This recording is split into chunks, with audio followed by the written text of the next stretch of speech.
for the most of the guests to come. Okay, I'll just do a quick check over here to see if the broadcast is going good. Should be.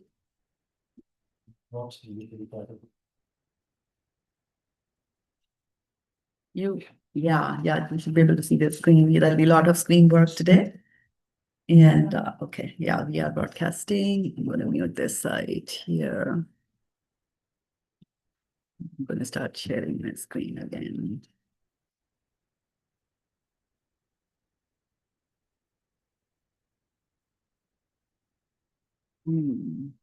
What do you see there? Do you see something? Yeah, we see your screen.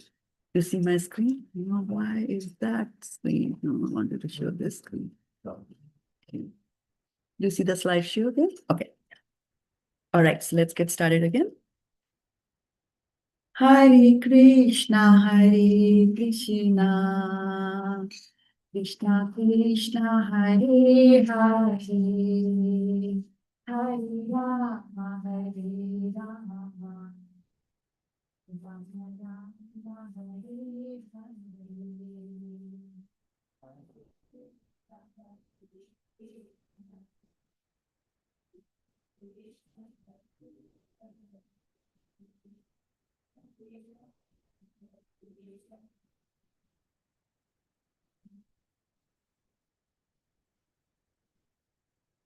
Hare Krishna, Hare Krishna, Krishna Krishna, Hare Hare, Hare Rama, Hare Rama, Rama Rama, Hare Hare.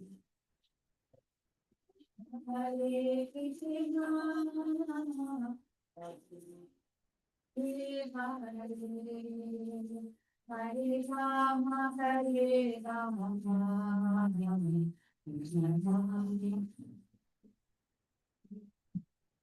Hare Krishna, Hare Krishna, Krishna Krishna, Hare Hare, Hare Rama, Hare Rama, Rama Rama, Hare Hare. Krishna Hare Krishna, Krishna Hare Hare. Hare Rama, Hare Rama, Hare Krishna, Hare Krishna,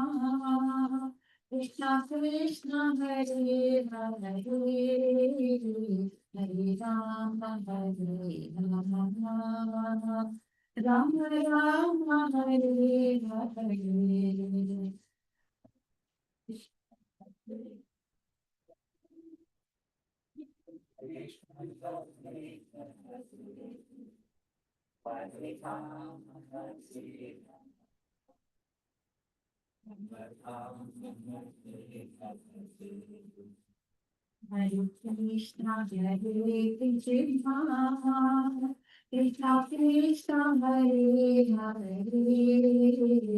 Hare Rama, Hare Rama, Rama Rama, Hare Hare. Hare Krishna, Hare Krishna,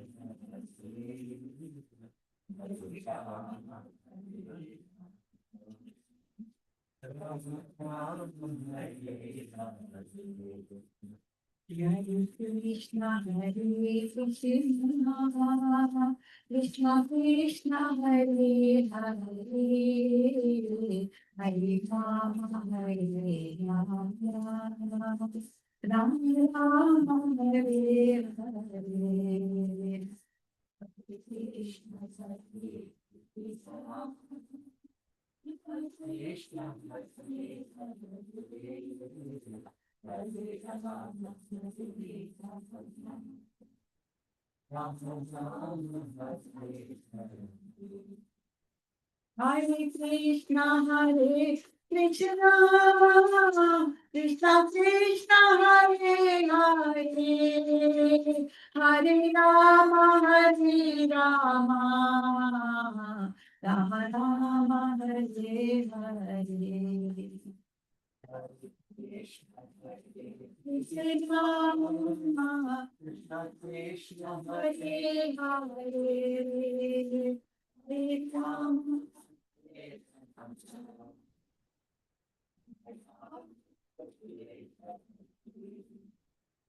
Hare Krishna Krishna Krishna Hare Hare Hare Rama Rama Rama Rama Hare Hare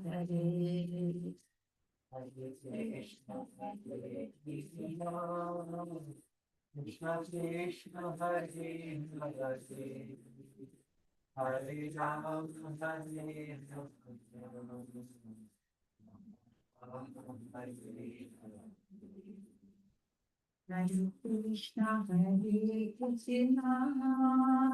Krishna Krishna Hare Hare Hare Rama Hare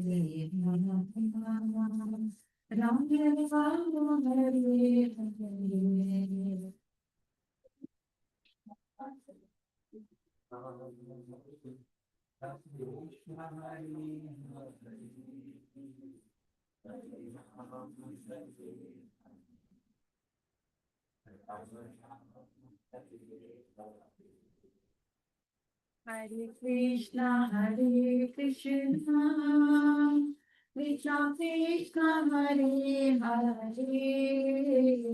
Hare Rama Hare Rama Rama Rama Hare Hare Hare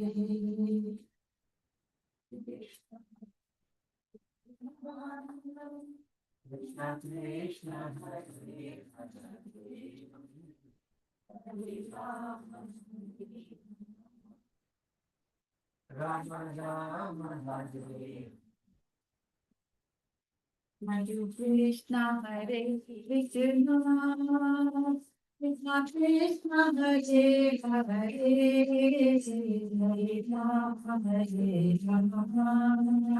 Rama Hare Hare Krishna Krishna Krishna Krishna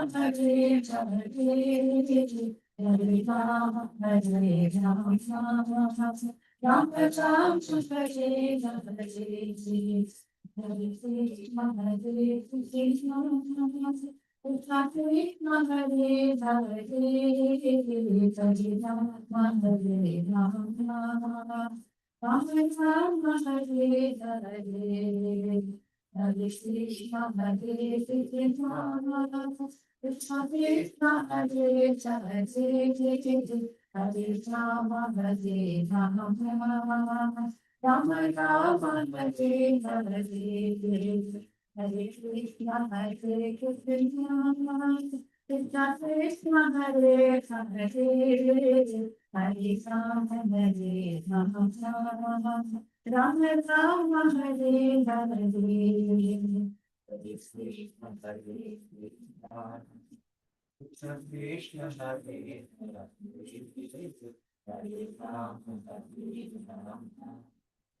Rama Rama Hare Hare Hare Krishna Krishna Krishna Hare Hare Rama Rama Rama Hare Hare Krishna Krishna Krishna Krishna Hare Rama Rama Rama Hare Hare 1 2 1 1 2 1 1 2 1 1 2 1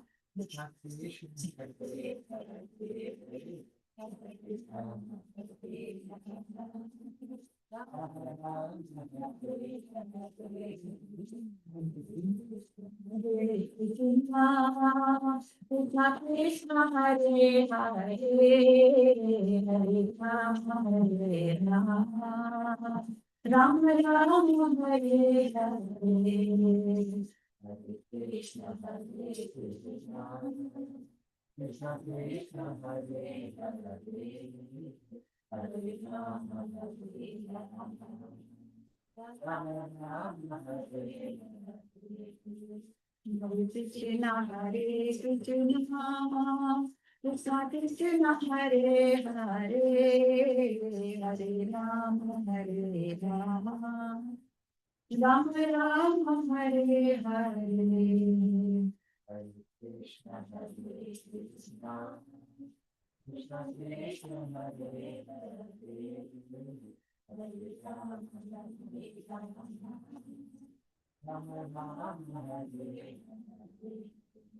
Hare Krishna, Hare Krishna, Krishna Krishna, Hare Hare, Hare Rama, Hare Rama, Rama Rama, Hare Hare.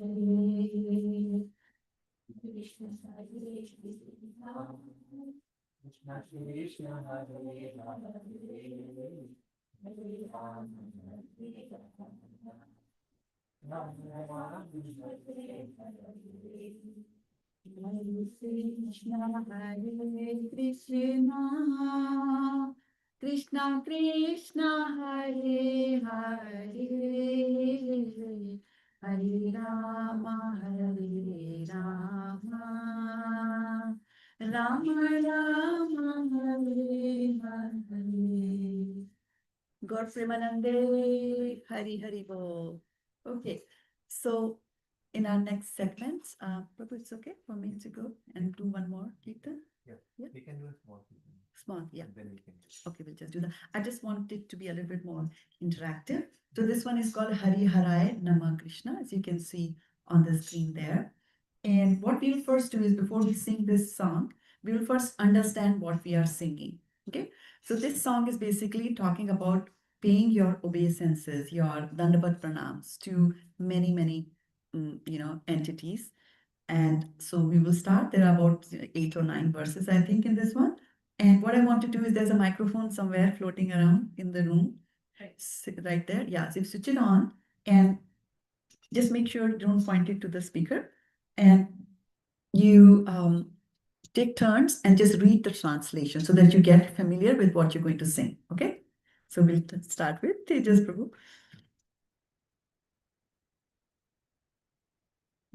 Hello. It should be. Hare Krishna. It should become green. Hare Krishna. Hare Krishna. Hare Krishna. Yeah, that's a little delays there. I'll just read the translation. Just the translation, please. Hari, obeisances to Lord Hari, unto Krishna and Yadav, obeisances to Lord of the Yadus, Madhava, Keshav. Thank you. Next one, Karishma. Just the translation. Gopala, Govinda, Rama, O Vaishvashwar of Madhu, Giridhari, Lord of the Gopis, bewildered of Cupid. Sri Chaitanya Nityananda Shri Advaita Sita Pare Guru Vaishnava Srimad Bhagavatam Bhagavad Gita. So we are paying obeisance to all these, right? Not only people, but also to the scriptures, because scriptures are also so important, right? Okay, who's next? Srila Rupa Goswami, Sanatan Goswami, Raghunath Bhatta Goswami, to Srila Jiva Goswami, Gopala Bhatta Goswami, and Raghunath Dasi Goswami. Yeah, and next person, just make sure that you hold the mic close because there are people watching on Facebook and YouTube, so they might not hear what's happening in the room if you're not loud enough. Okay, here. I bow to the feet of these 6 Goswamis. By their grace, our obstacles can be destroyed and all the desires are fulfilled.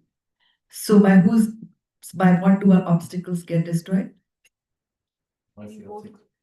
When we bow to the feet of the 6 Goswamis. So there were 6 Goswamis about 500 years ago, and they had delved into our scriptures, Srimad Bhagavatam, Bhagavad Gita, a lot, and given us a lot of information about Krishna specifically, which was lost over a period of time. So we bow down to the feet of these Goswamis as well. I'm the servant of these 6 Goswamis.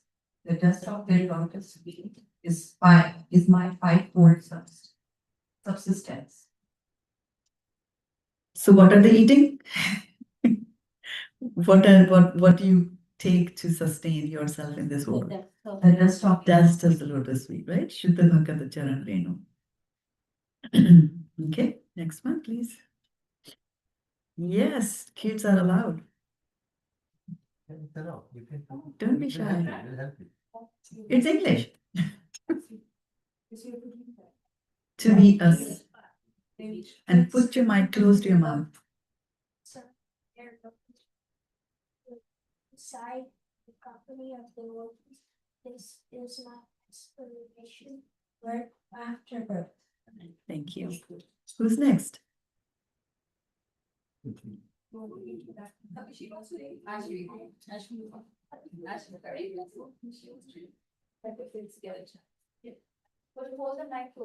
Yeah, you have to hold it very close to your chin. Let it touch your chin. When these, yeah. I can hear you.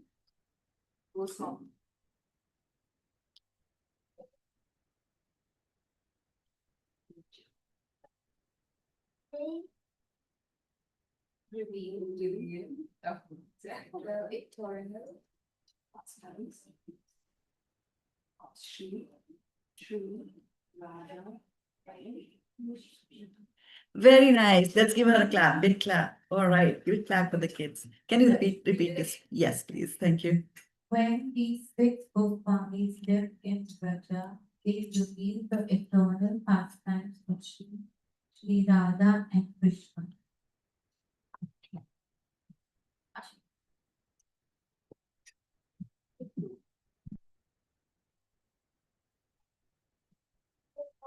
We sing the name of Louder, a little bit louder. Yeah. in ecstasy, sing the name of Lord Hari and worship Vrindavan, joyfully fixing your mind upon the lotus feet of the bona fide spiritual master and the pure devotee. Good. Who's next? Oh, I see a little one there. You didn't get a chance to read? Right next to. Try to read. There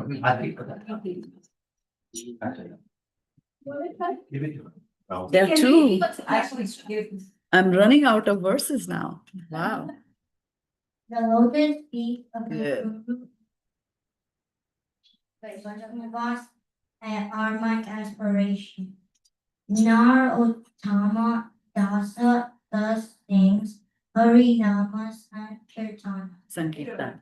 Very nice. Let's give a round of applause to all the readers. Okay, so now we are going to sing, right? So now you got the general idea of what we are singing in this verse. It's always nice to understand first and then we go and sing. So I'll just give you the tune and then for the first line, then I'll repeat the whole thing. And once I repeat it, then you can go and sing, right? Then I'll stop. So it's more like a call and response, right? So it goes like, Hari Haraye Nama Krishna Yadavaye Namaha. Okay, so that's the way we'll go. Hari Haraye Nama Krishna Yadavaye Namaha Yadavaye Madhavaye Keshavaye Namaha. Hari Haraye Nama Krishna Yadavaye Namaha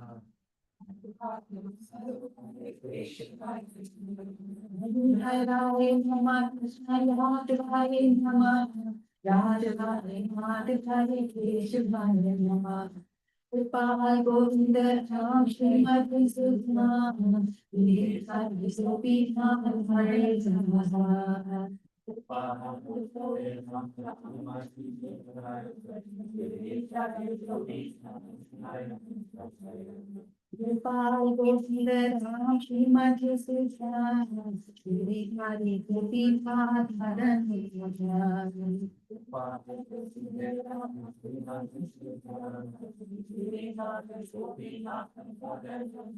I want you to put some more life.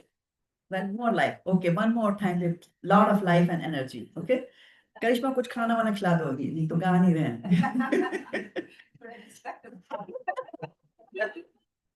Gopal Govind Ram Shrimati Sudha Giridhari Gopinath Madan Mohan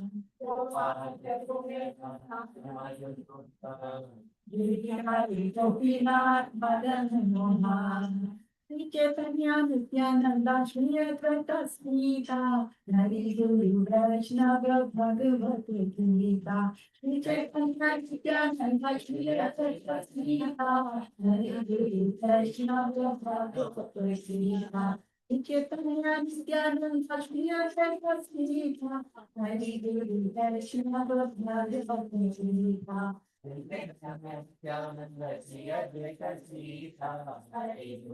nice. Shri Rup Simhana Dhamma Bhatta Raghuna Jiva Gopal Bhatta Vasudhana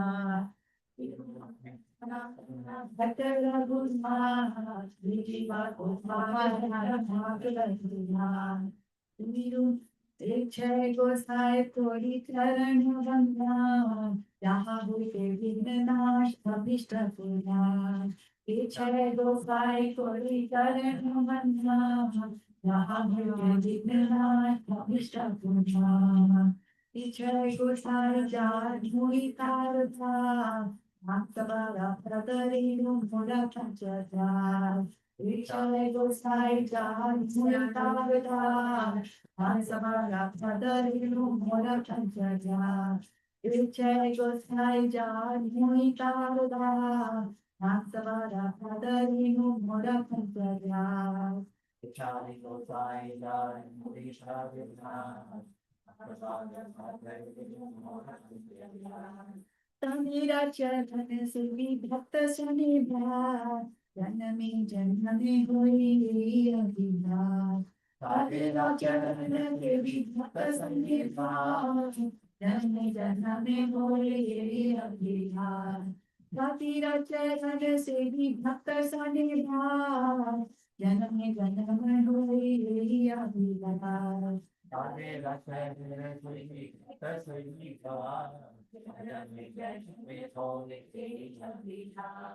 Ichai Gosai Javi Bhadra Kulava Radha Krishna Nitya Lila Golila Prada Ichai Gosai no talking of my Ichai Gosai Javi Bhadra Kulava Radha Krishna Nitya Lila Golila Prada Ichai Gosai Javi Bhadra Kulava Anande bolo Hari bhaja Vrindavan, Guru Vaishnava Pade bhajaiya. Anande bolo Hari bhaja Vrindavan, Guru Vaishnava Pade bhajaiya. Guru Vaishnava Pade Padma Puriya, Namasta Sisani Koi Haru Sanjata. Guru Vaishnava Pade Padma Puriya. Hare Krishna, Hare Krishna, Krishna Krishna, Hare Hare, Hare Rama, Hare Rama, Rama Rama, Hare Hare, Hare Krishna, Hare Krishna, Krishna Krishna, Hare Hare.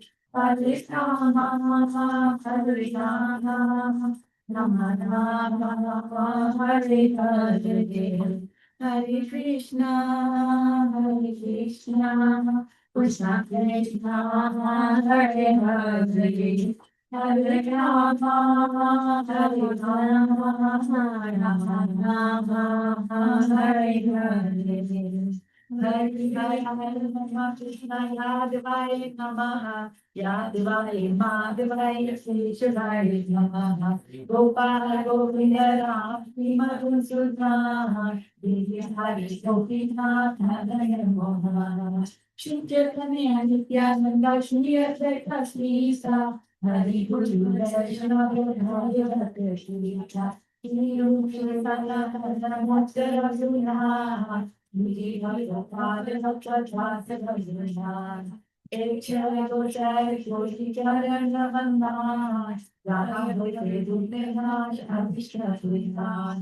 Vichara Gosai Jai Mui Parida, Nasapara Padarino Mada Punjaja, Tade Yasha Nade Sevi Shakta Shanika, Janani Janone Hoi Kiriya Vidas, Vichara Gosai Jai Vajra Kuriyava, Radha Krishna Nitya Hira Surya Jata, Anante Bolo Hari Bhaja Vrindavan, Guru Vaishnava Pade Bhaja Jivana, Guru Vaishnava Pade Padma Puriya, Ashtam Sankirtan Pure Narutananda, Hare Krishna, Hare Krishna, Krishna Krishna, Hare Hare, Hare Rama, Hare Rama, Rama Rama, Hare Hare, Hare Krishna, Hare Krishna, Krishna Krishna, Hare Hare, Hare Rama, Hare Rama, Rama Rama, Hare Hare. Okay. Tell us what next we should do. Yes, sir. We can get started now.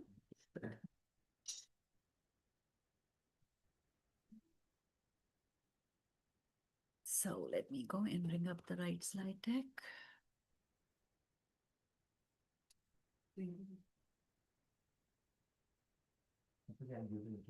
Oh, okay, sure.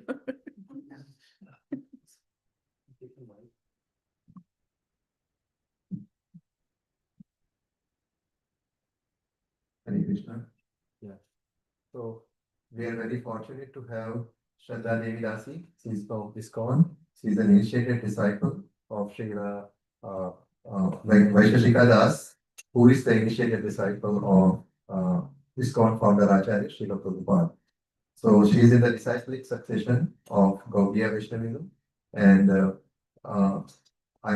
we as a family are so fortunate that she has come to our home to give a discourse on Krishna consciousness.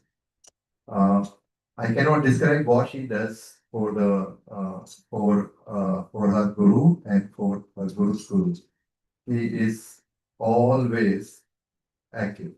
You cannot imagine how many hours she sleeps. Maybe 1 hour, 2 hours, 3 hours at most.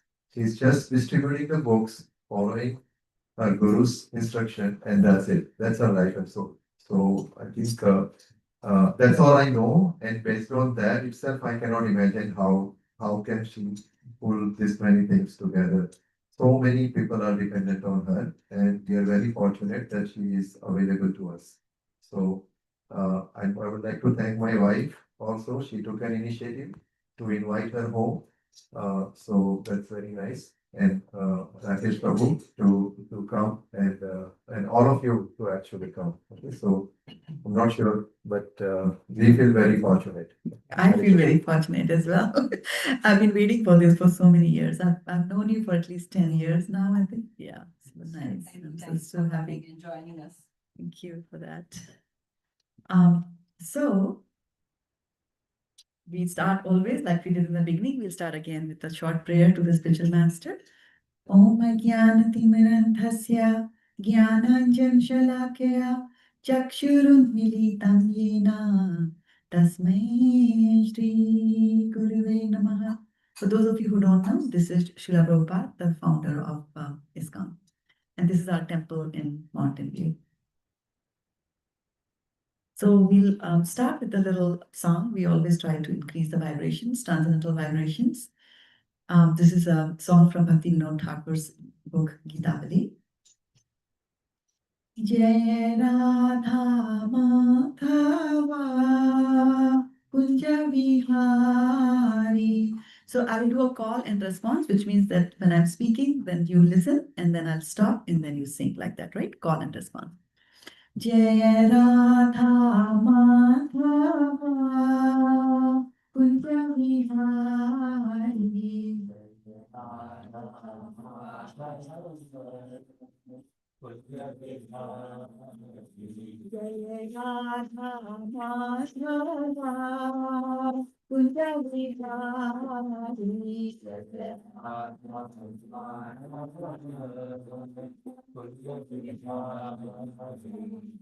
Gopi Jana Vallabha Giridhari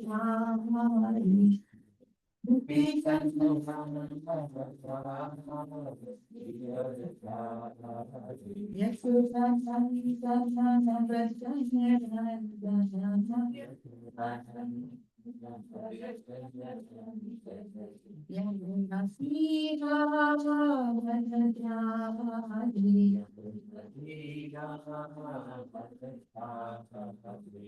Jai Madha Madhava Kunja Vihari Jaya Radha Jai Radha Madhava Kunja Vihari Jaya Radha So I'll start with some acknowledgements. First of all, to His Divine Grace, Srila Prabhupada, who is the founder of ISKCON, and he translated the literature, Bhagavad Gita, Srimad Bhagavatam, into the English language. And if he had not translated those into the English language, then I would have never read these scriptures. And these books, they literally changed my life and has changed the lives of so many who have come in touch with Srila Prabhupada's books. And that's why I'm here, because of Srila Prabhupada first and foremost. And then, of course, my obeisances and thanks to His Grace, Vaisheshika Das, my spiritual master, who has been very encouraging and giving me guidance throughout my spiritual journey. Also to His Grace Shivas Pandit Das Prabhu, he has taught me how to read the scriptures in a scrutinizing manner. You can read a Bhagavad Gita quickly from cover to cover, like sit there and in 3 hours it's done, right? But to go deeper into the Shastras and trying to get the nuances out of it. And as they say that if you dive into an ocean, and if you're just on the surface of the ocean, you might get empty water bottles, right? Dirt and those kind of things. But if you dive deeper into the ocean, that's when you get the pearls out of that, right? So similarly, our scriptures are vast. They are like an ocean. And to get the real worth out of those shastras, you have to go really deep. So Shivas Pandit Prabhu taught me that art of going deep into the scriptures. And all of this obviously requires a lot of time and effort to be put. And so I'm very grateful to my husband, Rakesh Prabhu, sitting over there, for helping me in all fronts. And sometimes it means like eating leftovers or no food and just eating cereal for dinner, but he always is there. I don't like driving, so he will drive me everywhere, wherever I want to go. So thank you so much, and I'm very grateful to you. And of course, last but not the least, to Karishma and to Tejas for opening their home as well as opening their heart so that they could have Krishna Katha in this home. And Krishna Katha is incomplete without the audience. So thank you so much, all of you also, for coming. And it's really your love for Krishna that has brought you here. So Sorry. There are a few friends, they are just texting, they are running low and they are asking if they can join the discourse. I don't want to delay the whole program, but absolutely. Do you want me to give them? They can join on Zoom. And you have my Zoom information. Can they join on Zoom while they are driving? they are on their way. Okay. Okay, how will they join? So maybe can- we can do Kirtan one round. And You want me to do start. some kirtan? All right, we can do kirtan. That's Yeah, fine. that's what I'm trying to check. And For me, there's not a problem. I can do kirtan. yeah, Yeah, because we can do a that. few families with the viral going on, there are some no shows and some are on their way. Okay, no problem at all. This is all Krishna Katha. This is Krishna Katha. We'll read that. Will be Krishna Katha. We will do some. No, that's not a problem. I can be here till. Absolutely, yes. Absolutely. Take the microphone. Take the microphone and ask the question, because there are people watching us on Facebook. For me, the first time that I'm learning about it. So can you educate us while we're waiting? So maybe we'll get some context. So sure. I didn't know anything about it. So pardon my ignorance. No, that's I okay. was equally ignorant. And that's why we say, when we do the prayers, we say, Om Jnanatimrandhasya, Jnananjan Shalakya. So I'm blinded. Every one of us is blinded in this material world. Timir Andha. Timir is the darkness, right? And I'm blinded. Andha means blinded, right? So Agyan. So Agyanta is lack of knowledge. So we are all blinded by not knowing the right thing. Om Jnanatimrandhasya, Jnananjan Shalakya. So, Shalak, do you remember our grandmoms used to use a little pin kind of a thing to put surma in our eyes. So that is a shalak. So he uses the shalak. And so shalak is used not only by grandmas to put the surma, it was also used by the doctors. Like if you had sticky eyes, then they would use that to open your eyes. So they are saying Jnananjan Shalakya, that using that shalak of the Jnana, opening my eyes to the reality of life. And most of us don't know that what is the reality of life, what is real thing. And we'll talk about that when more of Karishma's friend come and join us. So that's why we start with that prayer that we do not know. And so if you do not know, that's fine. Somebody came and told you.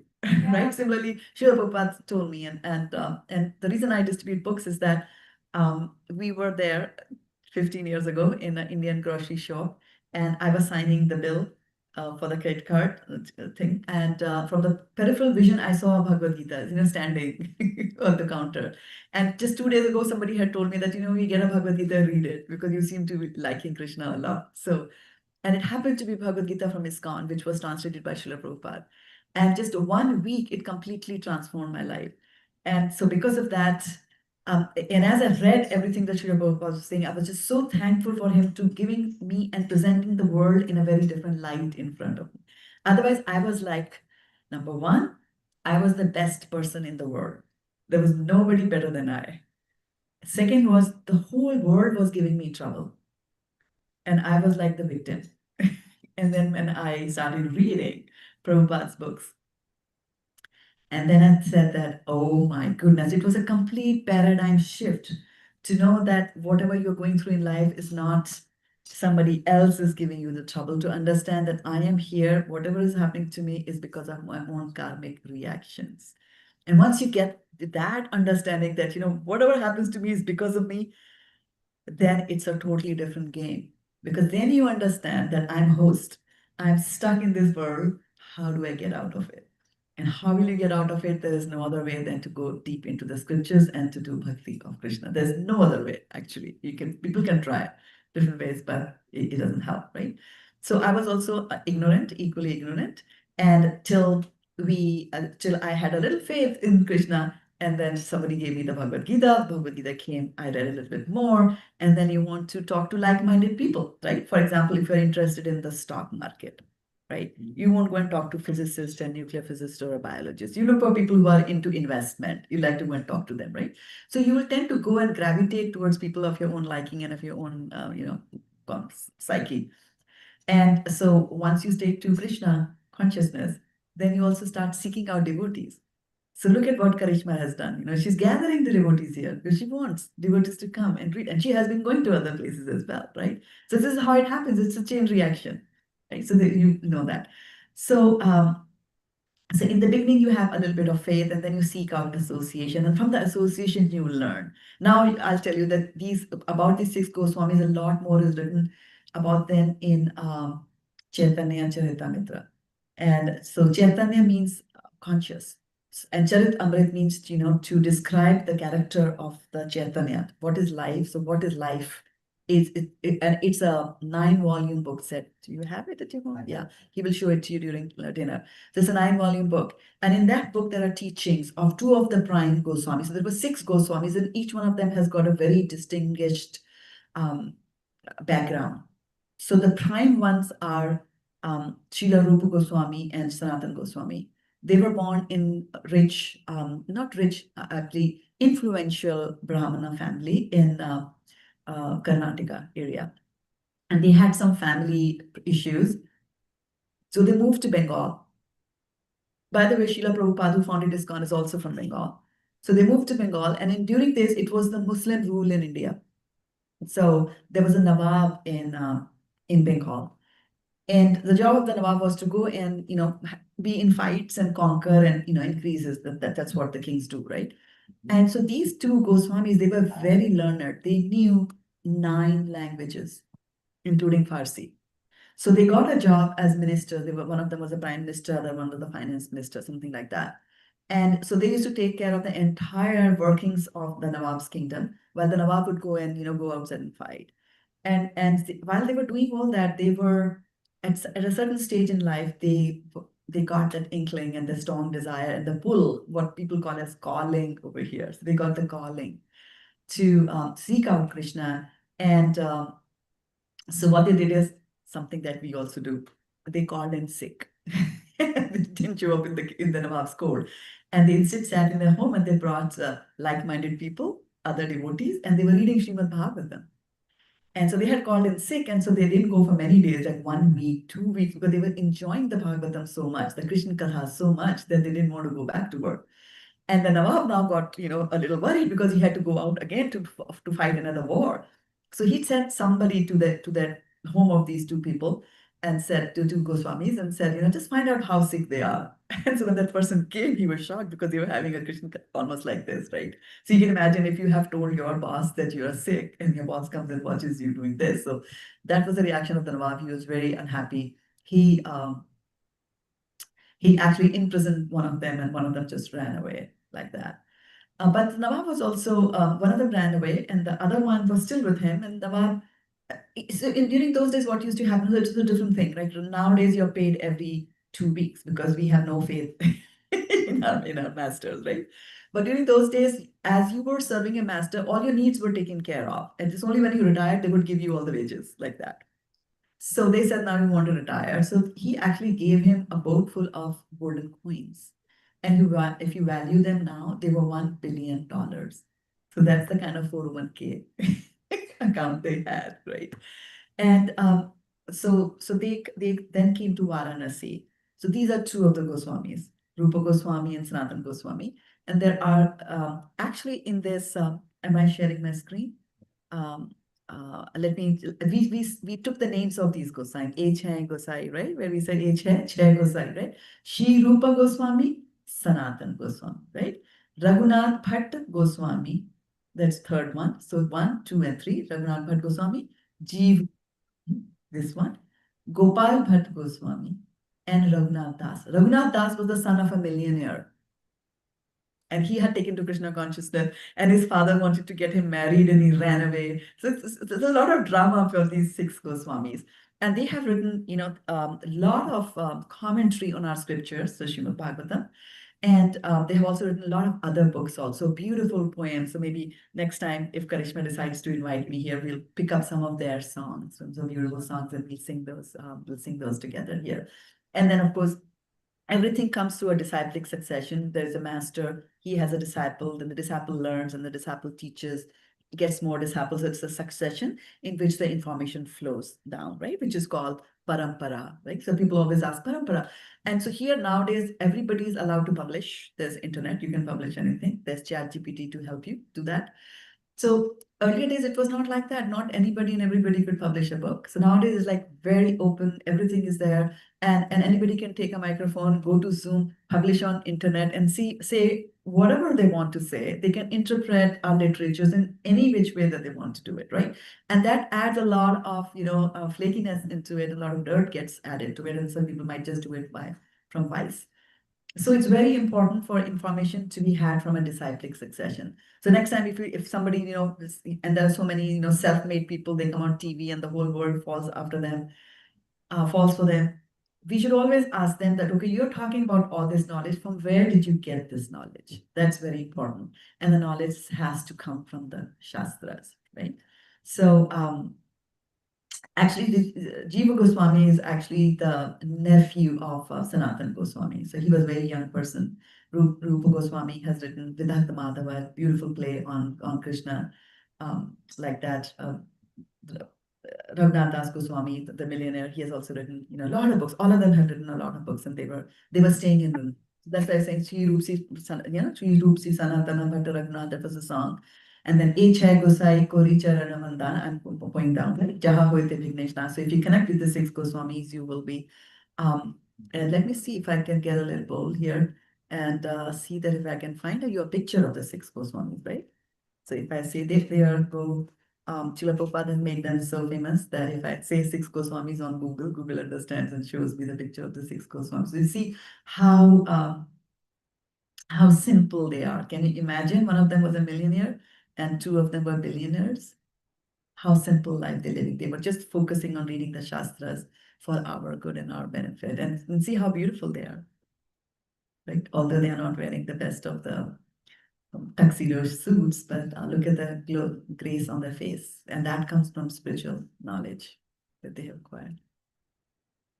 Did I answer your question? Yeah. Yeah, okay. Any other questions? Thank you. Do you have a question? You're good? Okay. Now I lost what I was doing. We were saying that we will do some we'll spend some time in while we're waiting. Can start. We can go ahead? Yeah, it's- Okay. Okay. Yeah. Yeah, okay, we can do that as well. Either ways is fine. So basically what I wanted to do today, and yeah, I forgot to mention one thing, and that is that once you get in touch with the scriptures, your whole life gets transcendentalized. Transcendental means connected with divinity and connected with God. And so that is gyan, anything to do with God. And anybody gets touch with that, and obviously Karishma and Tejas Prabhu and the kids have also been in touch with it, and they have been so magnanimous. And when you find something nice, for example, if you go to a restaurant, there's a restaurant called Tabla in Foster City. And so once we went there with some guests, and my husband liked something very, I don't know what he liked, chole bhature or something like, oh no, mango lassi, he liked it very much. So he went and told his office, oh, there's very nice mango lassi in Tabla.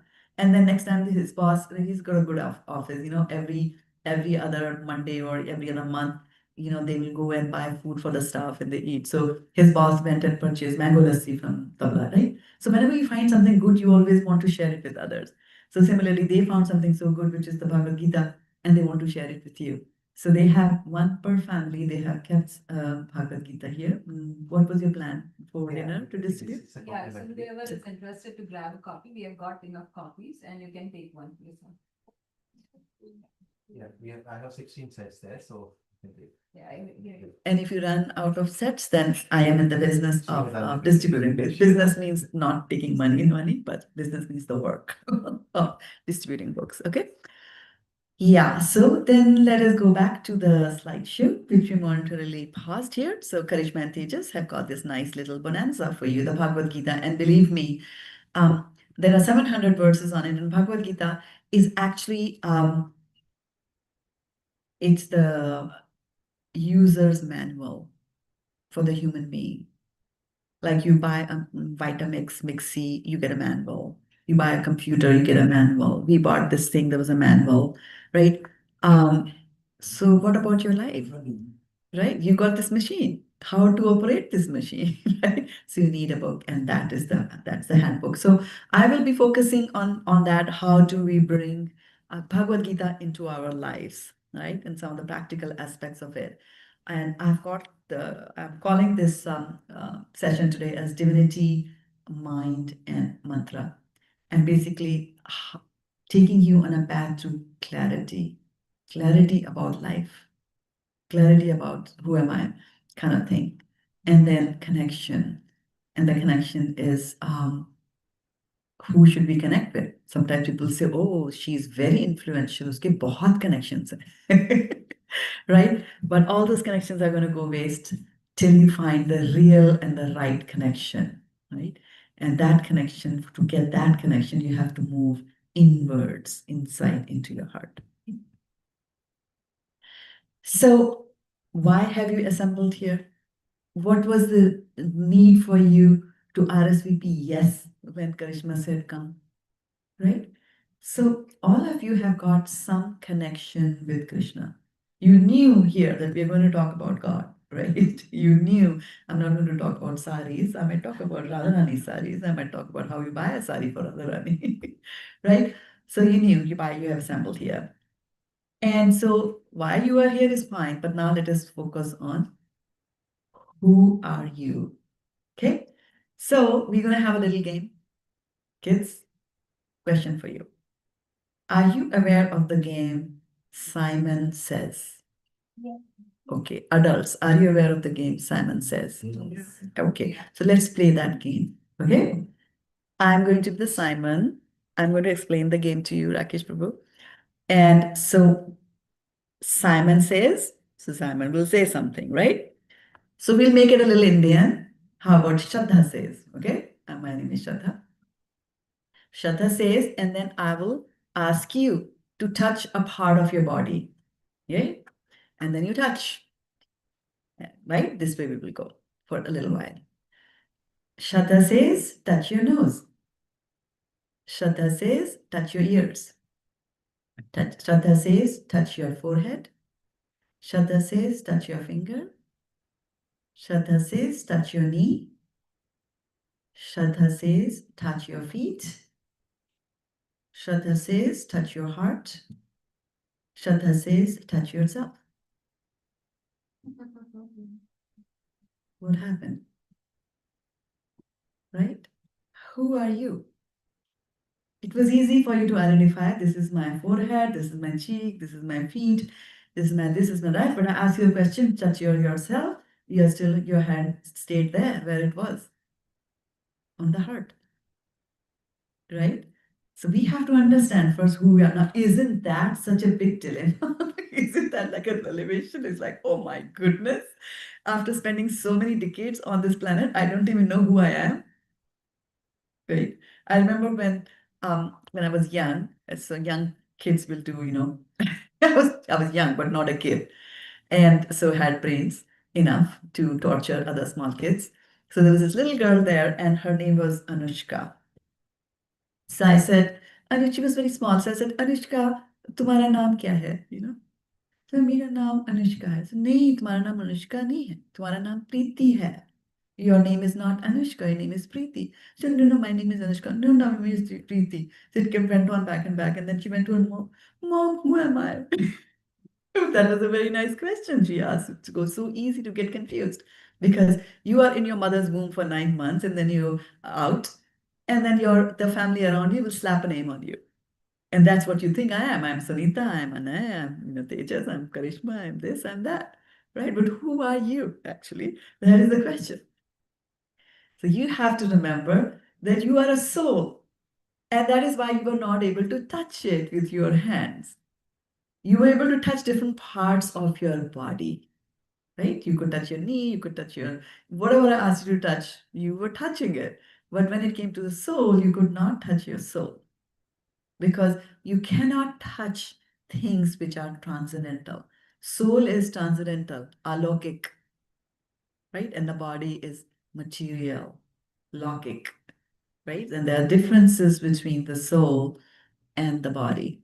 Okay, so now so many times we have got this wrong notion and the wrong idea and then the wrong education that, oh yeah, this is my soul. When you're saying this is my soul, that basically means that you're saying I am this body. Actually, I am this body and this is my soul. But it's the other way around. You are a soul and this is your body. Right? So let's have that paradigm shift from today onwards. You are a soul. And the moment you do that paradigm shift, you will notice that life takes on a turn for the better. Because most of the times, the problems that you have in life, the grief that you have in life, the anger that you have in life is not because some other soul gave you a problem. It's not even because your own soul, the soul gave you a problem, right? Karishma was saying that there is flu going on, right? Where is the flu? Did you ever get up in the morning and say, oh, my soul has got a cold? All these miseries in your life have got to do with your body, okay? Are you with me? Who are you? Soul, very good for 500 points. Then you have a body, right? Now, how many bodies do you have? Right One. now, One, right now, that's a good question. That's farsightedness. And can you elaborate on the microphone on that? Why did you say right now? Why did you ask that question? It's a very good question, though. I mean, in this life, this is. If you don't use a microphone, my audience in Facebook and Zoom, they can't hear you. So that's the reason. Yeah. In this life, this is the body, but how many bodies do you have? We don't know how many. Yes. So at this point in time, the answer is you have one body. Okay. All right. You actually have two bodies. Buy one, get one free. You have two bodies. Now, what are those two bodies? One is the gross body and the other is the subtle body. Okay. Now, what is the gross body? What is the subtle body? We will talk about that here in the subsequent slides that we have, right? So, gross body is something that you can see. I can see your body, right? You can see me. You can all see the body. So these are some gross bodies. Gross bodies could be of a human being, could be of an animal as well. Now let's pause a little bit. Look at the picture on the screen and tell me how many gross bodies do you see there? All right, tell me. 5, 6, you have to belt it out on the microphone. Otherwise, no points for your answer. Name them. Okay, class, let's work together in identifying. Yeah. You have to speak loudly on the microphone, otherwise no marks for you. Elephant. You can't speak without a microphone. Get a microphone. Okay. Somebody can do the counting. There's a The elephant. There's a horse or something. Donkey. Donkey. A dog. A cat. And a mouse. What about the trunk? Look at the trunk. Ah. Look at the trunk. I see. what do you see on the trunk? Sharp. Okay. Ears too. Ears. On the ear, what do you see? Very good. There's a Eyes. turtle. Eyes. Hmm. A fish. Yeah. Eyes a fish. What's this? Okay. Do you see anything more? There's one more. Very dangerous. Yeah. There's a snake. Look at the tail. There's a snake, right? Bunny too. So you get, One is a bunny. yeah. There you see, right? So there is, so you got the idea? You got the general idea? What is a gross body? Oh, that's a mountain now. Mouse. Oh, it's a mouse. Okay. Yeah. So you got the general idea that what is a gross body? Okay. All right. So now that you saw gross body of animals. That's not only the case. The gross body can be of different types. It could be a tree as well. And remember that in every gross body, there will be a soul. And it's the presence of the soul that makes the gross body grow or move like that. Now, so we said we saw a few gross bodies in the first slide, like donkey, ass, whale, tortoise, all that stuff, right? And then we saw some plants. Now, how many, so these are species of life, right? How many species of life do you think there are? Or how many species the science tells us that there are? 2 million, 85. 85, something, 85 million. 85 million. Scriptures is 8.4. Yeah, scriptures say 85 million. 8.4 billion. 8.4 it is. Choraसी lakh. I know that. 84 lakh. Nice, yeah. And so you see, from we being from India, get to know a lot of knowledge from our cultural momentum, because we have been listening to our Dadi Ma when she's offering bhoga. Sham rasiya mere man basiya, ruchi ruchi bhog lagao rasiya, jo more sham ka bhog lagaye, जो मोरे शाम का भोग लगाए, तर जाए चौरसिया लख रसिया, शाम रसिया मेरे मन बसिया. So our grandma even knew about it, that there are 8 lakhs, 8,400,000 or 84 lakh species, right? Science has not discovered all of them. The science will come up with a lot of vague things. For example, they might say that we have identified 10,000, I'm just picking a number, or 2 million species in the oceans. And we have been able to only discover about 10% of them. So if you were able to observe, because science believes in observation, right? Observation, experimentation. So you go, you get a pail of water from the ocean, put it under the microscope, count how many people, how many species you're finding there, right? That's how they will do. And then they come up and say that, and this is about 10%. Now, how can you say this is 10% if you don't know the full number, right? So I would caution all of you who are scientists, most of us are, and as well as the students here and the future students and the future leaders, that be aware and don't blindly follow everything that science tells you. You just don't blindly have this thing. Use your intelligence to question when statements are being made, and the statement also said that this is about 10%. So what does it mean about 10%? If you have counted them, you should know the exact figures. But our scriptures are going to tell you straight 84 lakh, and that's it, not one more, not one less. That's what they are, right? 8,400,000 for those who are used to this type of counting. Now, the second thing is the subtle body. So we talked about the gross body, your ear, nose, throat, but Simon was telling you and you were touching, you were touching the gross body. The other part of the body is the mind, the intelligence, and the false ego. Okay. So what is mind, what is intelligence, and what is false ego? So we'll talk about that. Those make the subtle body. Now, for those of you who haven't, of course, all of you have got, but who had a chance to come in touch with these kinds of vocabulary, you'll note that in India we use the term Sukshma Sharir or Sthul Sharir. So the Sthul Sharir is the gross body, which has all your senses, the ear, nose, throat, like that, right? And the Sukshma, small, subtle, right? Sukshma Sharir is the Sharir that you cannot see, right? Can you see your mind? Can you see your intelligence? Can you see your false ego? And we'll talk about these, right? So what is a mind? So, okay, before we go there, let's get this ugly topic out of the way, because nobody wants to discuss death, especially in this country. However, in India, we talk a lot about death, actually, right? A lot, which is good. It's not something we try to shove it under the carpet and not discuss it. You try to go to a party over here and try to have a conversation on death. They are not going to entertain you at all, right? So, at the time of death, now that we have talked about, right, soul, body, and all that, tell me what do you think happens at the time of death? And you have to give the answer on the microphone. Yeah, tell me. Yeah, go ahead. Maybe the soul gets a new body depending on its karma. Very good. So death then is when the soul leaves the body. Okay? Leaves the body, and that's why ना हमारे पिताजी चले गए. पिताजी कहाँ चले गए? पिताजी वहाँ हैं. कहाँ चले गए?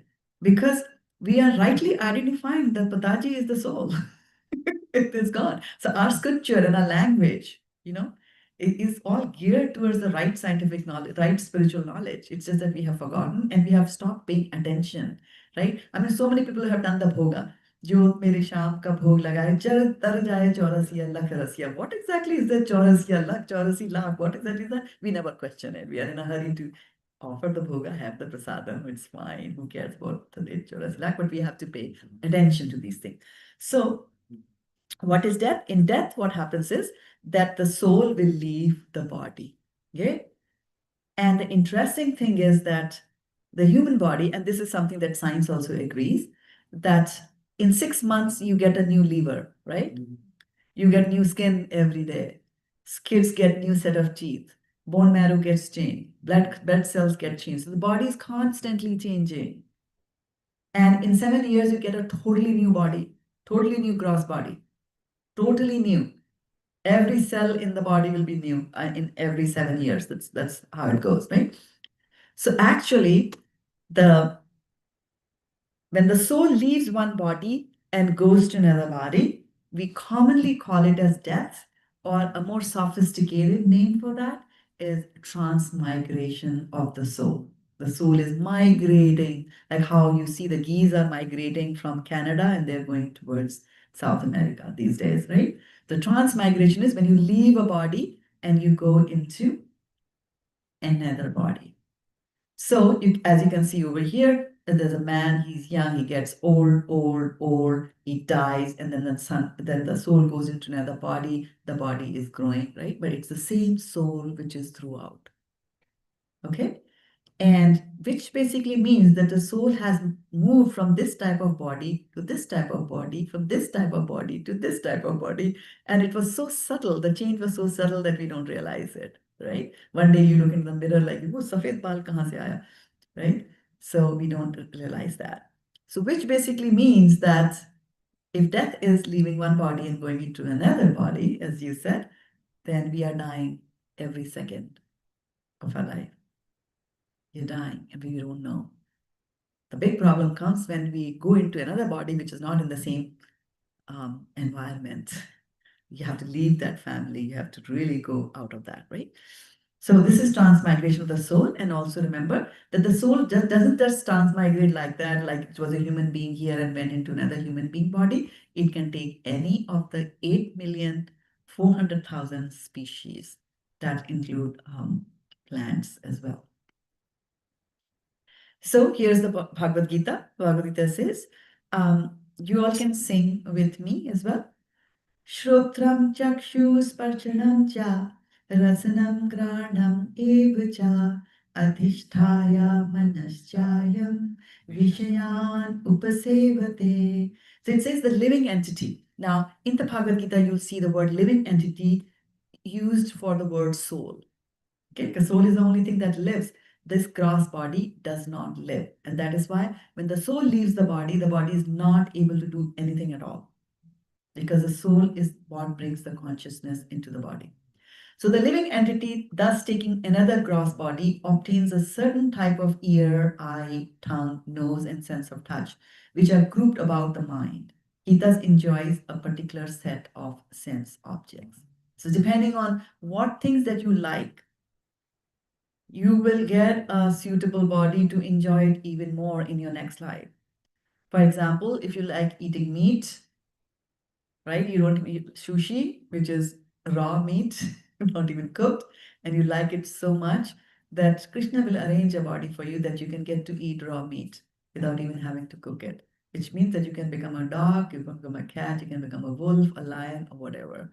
So we have to be very careful of the type of desires that we are entertaining in our lives. Tell us something interesting. There's a cat over there? Yeah. Okay, so tell me the name of a god who is very close to a cat. The cat species. Narasimha. Narasimhadev. Yes, Narasimhadev Bhagwan ki jai. Okay, so this is what I was mentioning, that as you die as you live, because you're changing your body constantly. Constantly the body is changing. Okay? So then we talked about two bodies, right? Then what happens to the subtle body? What is the subtle body made up of? We said three things: mind, intelligence, false ego, right? So these three things are what happens to the subtle body? Now, this is a revelation. What happens is that with the soul, when the soul leaves the body, the subtle body also leaves with the soul and will go into the other body. So your mind, your intelligence, and the false ego all go with you into the new body. Okay, so keep in mind that death actually is just the soul and the subtle body leaving the current gross body and going elsewhere. What is that elsewhere depends on the karmic reactions and many other things as well, right? So Bhagavad Gita again tells us here in the 15th chapter, Shariram yatta vapnoti yachapi utkramatishvaraha grihitvetani samyati vayurgandhani vashayat. And what it means, the living entity in the material world carries his different conceptions of life from one body to another. And that is why sometimes you'll see like two people come in front of each other, they hate each other for no reason at all. Why do they hate each other? Because it's coming from the previous life that you had. And all those impressions are captured in the mind, which is part of the subtle body. And you carried all those impressions with you. Here, you hated that person, the vibrations are still bad. Okay. And so that is not all bad. This is not everything is all bad here. You also remember any good impressions that you have, that you gather in this life, they will also be carried over with you to the next life, which means that is why you see sometimes very small kids, they are very 2 years old, 3 years old, and they start, reciting Bhagavad Gita verses, Ramayana verses, and things like that. Where is that coming? Right? It's coming from previous life, and it's all recorded in the mind. Right? Mind, when we talk about mind in the scriptures, mind includes the mind as well as the memory part is also there, right? So it goes, it all goes into the database. It's all written over there, right? So, and that is what we call as samskaras. That's why I say uske samskar achhe nahi hai. We say that person doesn't have good samskars. So what is that samskar? Samskar is all that algorithms that are baked into your mind, right? For example, if somebody says a bad word to me and I slap them, they fall to the ground. After that, no more bad words. Now I have written an algorithm in my mind that anybody is, torturing me, I will slap them. Next time, that when that situation arises, immediately the mind will go and look for the algorithm and say, oh, this worked last time, so let's go and do that again. So this way, all these algorithms get etched in our mind and our actions are determined by whatever is there in our mind. Okay. So we have to be very careful on the mind part of it. So this mind, like I said, will carries the different conceptions from one body to the other body. So where is the mind located? In the body? Where? In the feet? In the hand? In the brain? Where exactly is the mind? Huh? Everywhere. It's everywhere. Huh? So according to the Shastras, the mind resides in the heart area and your soul also resides in the heart area in general. The soul can move also. There's pranayama, so it's a little bit more complicated. I won't go into that in this topic. But I want you to close your eyes and we'll do a little exercise. Close your eyes, everybody. And I want you all to close your eyes. Aankhein band, aankhein band, aankhein band.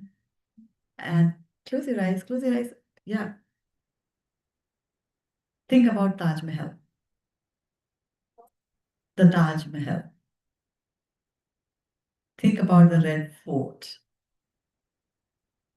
Think about the palace of the Pandavas. Think about Kurukshetra. Think about Hawaii.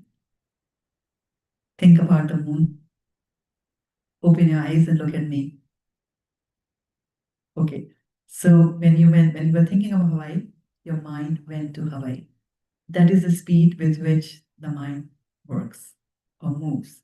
When I said go to the moon, you saw the moon in your mind, right? So there are lots of images that we have captured throughout our lifetimes, many, many lifetimes that are all recorded. It's a nice database where all these things are recorded, right? And we say the mind is in the heart area, but the mind can extend and go towards other things as well. Like when you said, I asked you to go to Taj Mahal, you all extended, your mind extended and went to Agra. And then I said, come back, look at me. You came back from the moon where you were before that, right? So what determines the new body? The soul gets you. Some of you mentioned that it's a karma. So how is the new gross body shaped, right? Like I am here in a human body and I might get a next life, might get a human body. I might not get a human body. I might get the body of a wolf, say, right? So how is it determined that I should become a wolf and not a dog or a cat or a lion or, a film actor or something like that, right? So what happens is that as you are going through in this present life, your mind is capturing all this information, whatever right decisions you're making, wrong decision making, the likes and the dislikes, they're all going there. And your mind starts to take a shape. And what type of shape it'll take start to form a shape which will be such that your topmost desires, the most urgent desires get fulfilled. Okay. So like I said, that if I'm thinking about eating meat and like that, my subtle body could start taking the shape of a tiger. And when I die, then this tiger-shaped subtle body is out of the body and the soul is also out of the body. Now it needs to get a gross body. The gross body will be put on top of this subtle body. So now you'll see a lion. So this is how, in a very broad terms, I'm mentioning. So it's very, very important for us to be finding what is happening. We put our hand over here to say the mind, but to whatever is happening in mind and to purify the mind. That's very important, right? So depending on whatever we have, we said, okay, I have this desire, I have this desire. All your desires are going to be fulfilled. So be very careful of what you desire. This material world is built to fulfill all your desires. And you might just say, oh no, I don't think it happens like that. I desired such and such thing. I never got it. But because the desire is unfulfilled, you will take another birth. Maybe 1 million years afterwards, 10,000 years afterwards, maybe 100 years after today. And your desire will be fulfilled. So the best thing, if you don't want to get this body again and again, is to reduce the number of desires that you have. Okay? And so I might think that, oh, if I become very beautiful, if I become very rich, I'll be very happy. So, and I do some, punya ka kaam over here, so I get, born in a rich family. But then, is there a guarantee that in my new life, I will be happy? Right? There's no guarantee, right? So you have realized that. So Bhagavad Gita, again, 15th chapter, very important chapter there, because all the chapters of Bhagavad Gita are potent. So it says, Krishna is telling Arjuna, Mamupetya punarjanma dukhalayam ashashvatam napnuvanti mahatmanah samsiddhim paramam gataha. So here Krishna is describing, I love it, what you did. That's very good. She picked up Bhagavad Gita. Dukhalayam ashashvatam. So he's saying Dukhalayam. So you have heard of the word pustakalaya? So pustakalaya is a home for books, right? You have heard bhojanalaya? A home for food. Himalaya?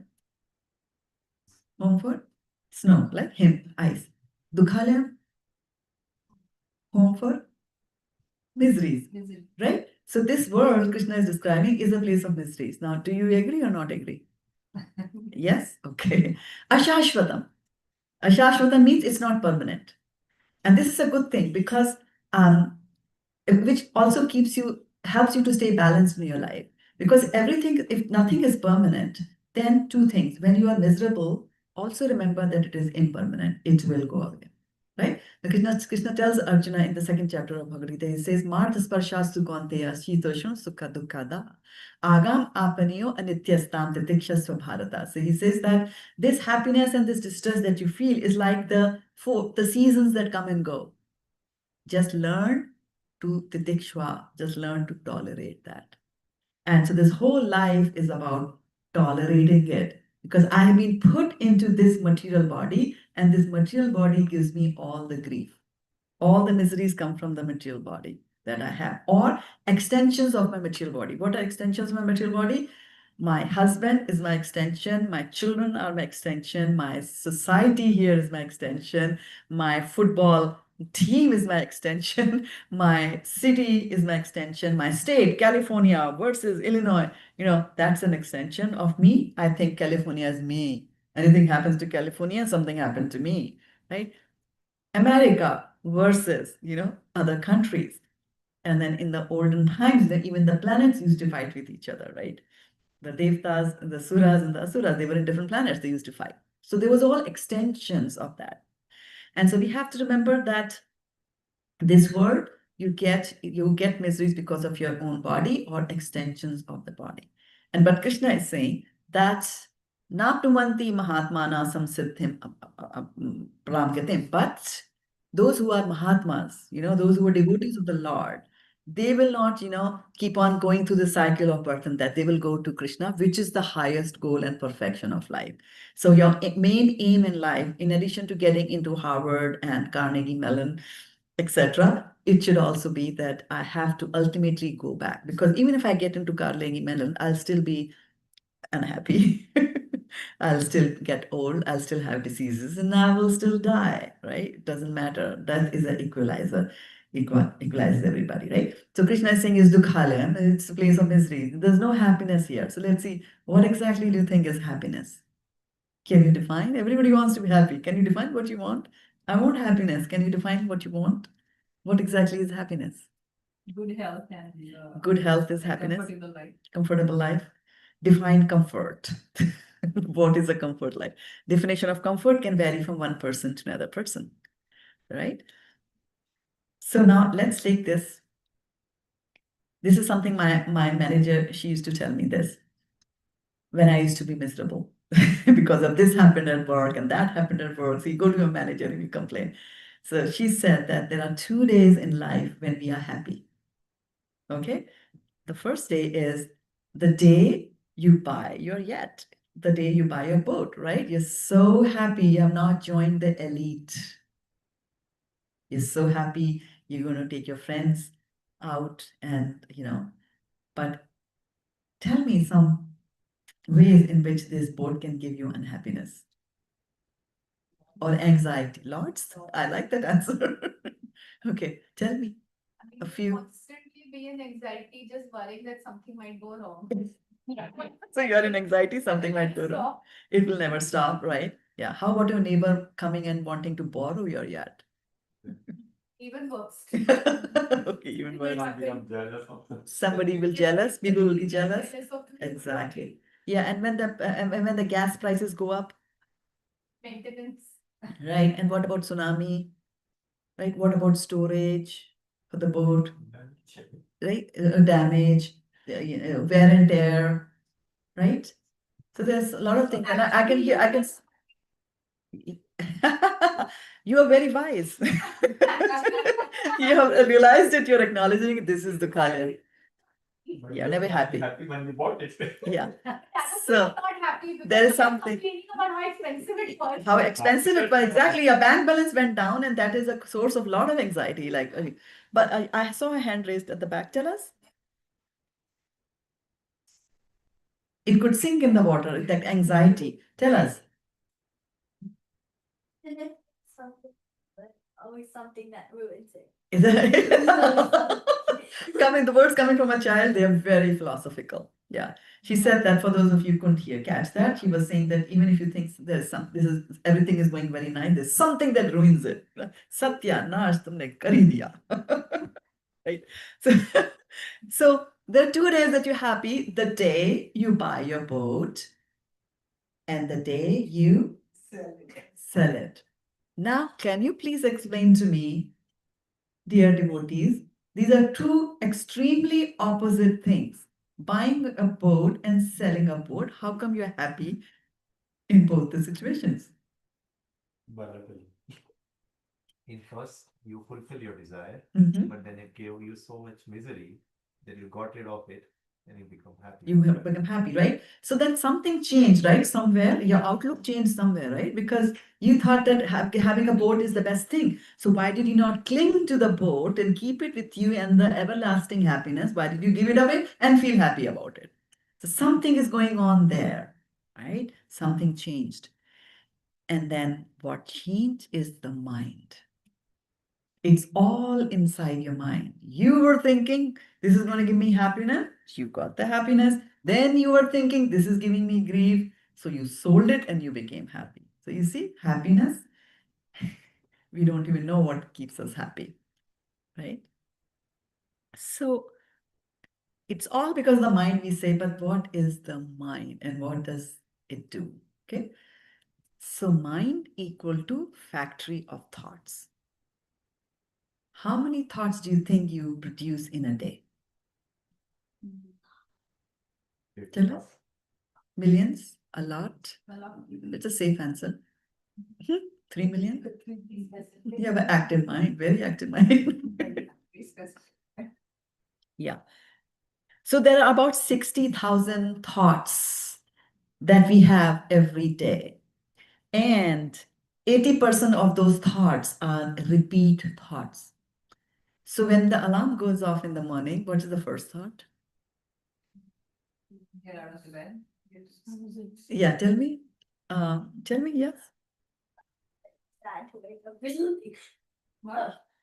you're sad to wake up and you have to wake up. Yeah, it's the first thing like, oh dang, why do I have to work? I don't like to work. I hate my job. I wish I get some money. I wish I get the lottery so that I don't have to wake up in the morning. Yeah, yeah, yeah. Where is that thing, right? And you're trying to find it in the morning. So the thought process starts from there. Okay, now assume that you got out of the bed. Then, ladies, what do you think? क्या बनाना है रोज वही बनाना है husband से पूछे क्या खाएंगे आप बोले, कुछ भी बना लो कहता उपमा बना दो नहीं उपमा नहीं इडली बना दो इडली नहीं अरे फिर क्यों बोला था जो मन में आ रहा है बना दो right so that conversation and those thoughts go on keep on going on and then sometimes out of courtesy we'll say what do you want to make what do you want me to make for breakfast in that mind we are thinking bread बोल दे तो अच्छा है but वो पूरी आलू बना दो अब then you know what to do now you're quietly making पूरी आलू are you quiet there's a lot of chatter that goes on in your mind so the mind is a factory of thoughts it's constantly generating thoughts in mind and only 80% of those thoughts 60,000 thoughts, only 80% of those thoughts, only 20% of those thoughts are new thoughts.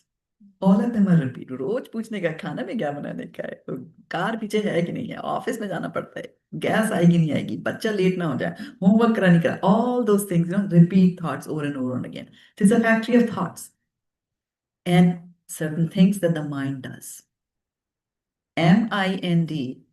mind magnifies problems I want one person to remember that. Who's going to remember that mind magnifies problems? I want the kids to take the lead here. You are raising your hand? Huh? Okay, magnifies problems. Imagines pleasure. Who can take that? You want to take imagines pleasure? Okay. Okay, neglects opportunities. You want to take it? Okay, and then the last is denies reality. Okay, taken over there. Okay. All right, I just saw the hand first. All right, let's see what is the meaning of magnifies problems.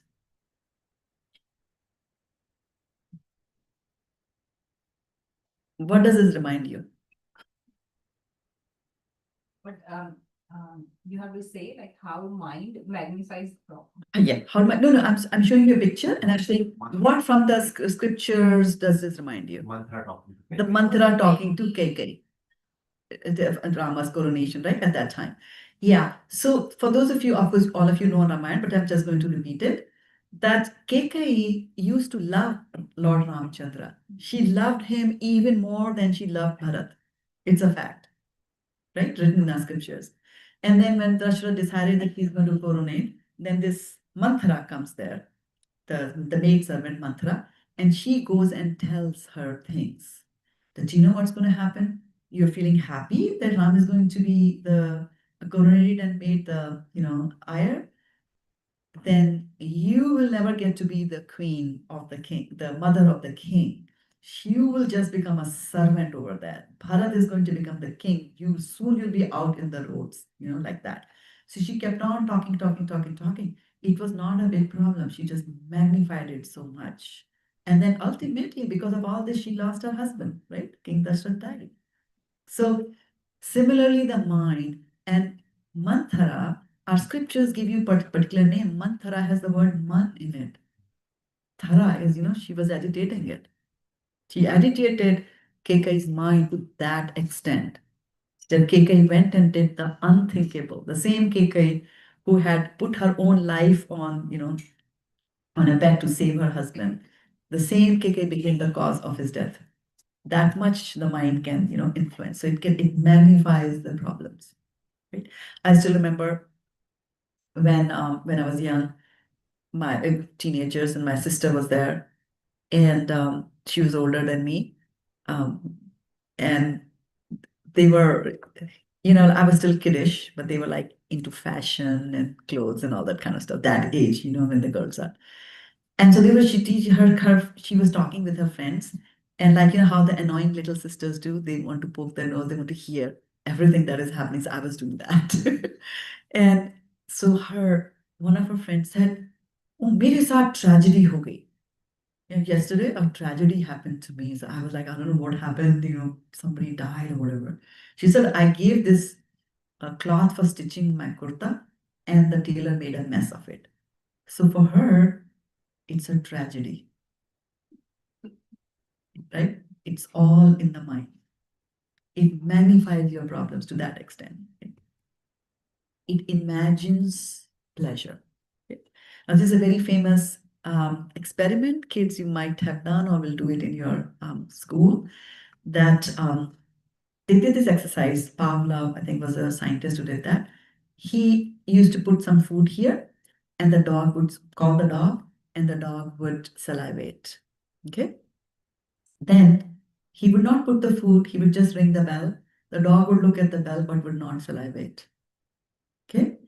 Third step of the experiment, after some more days, he would put the food and ring the bell also. The dog would salivate.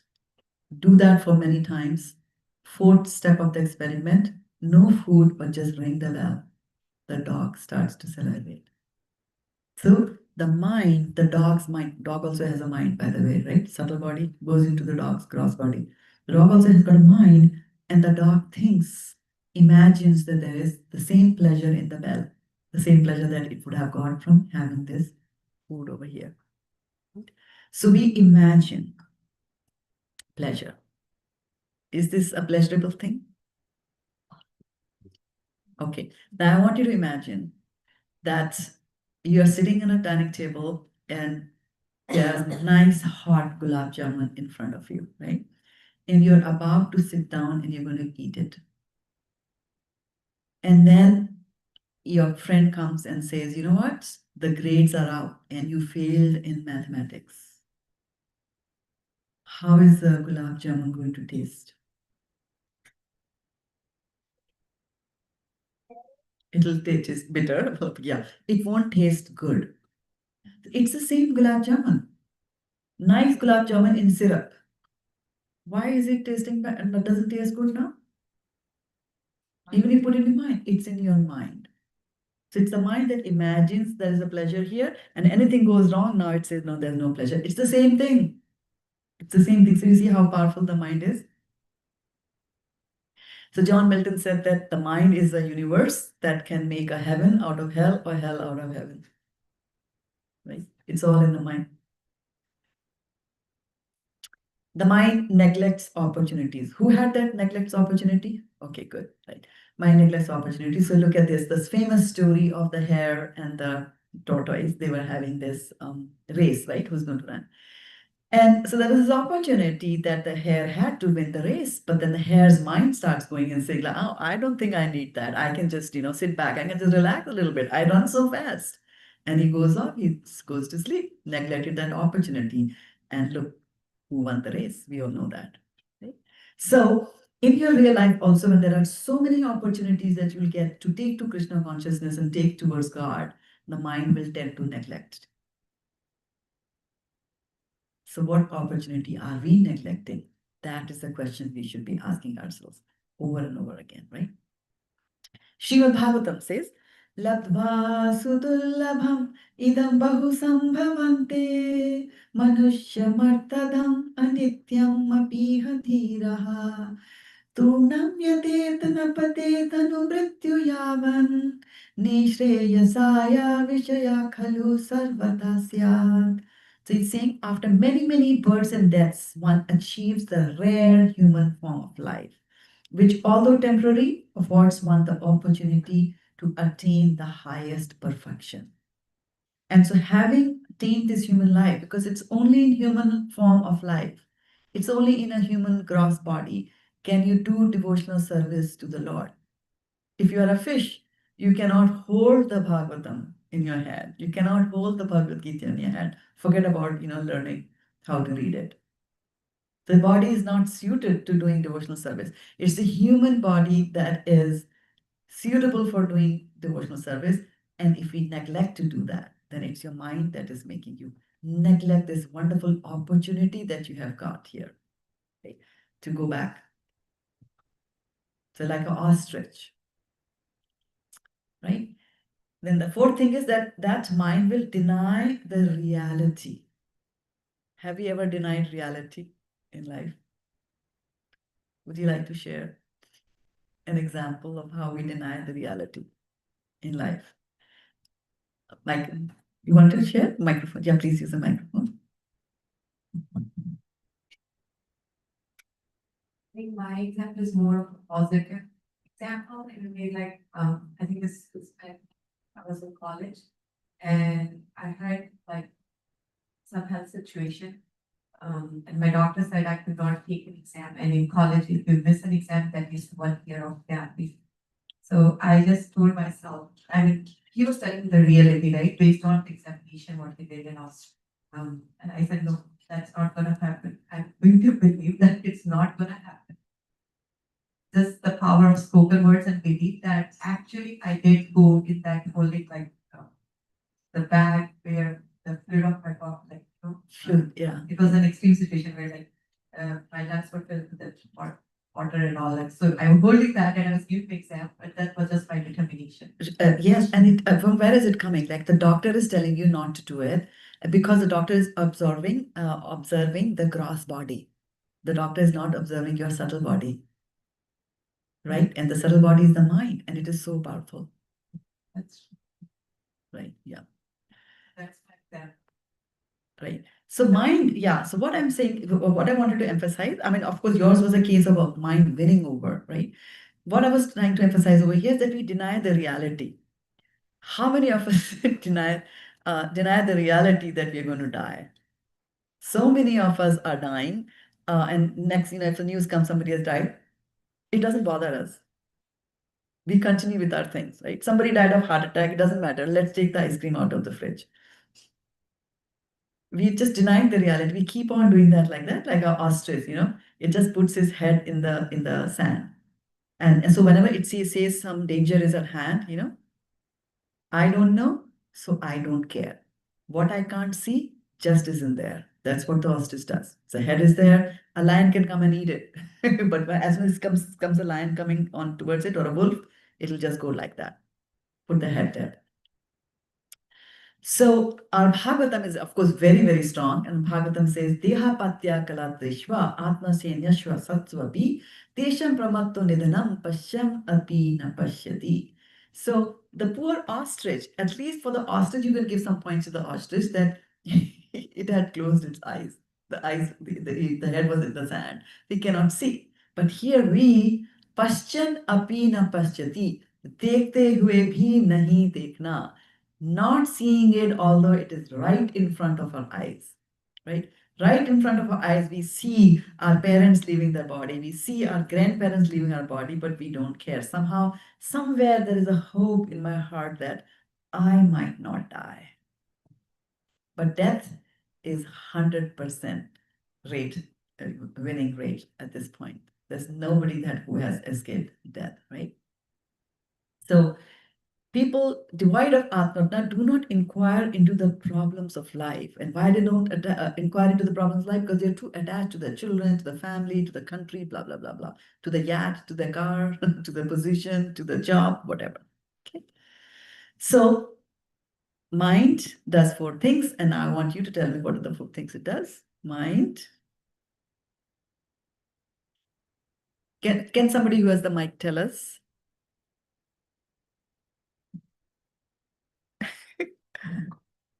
You have to speak something today. Magnifies problems. Okay, what's the next thing?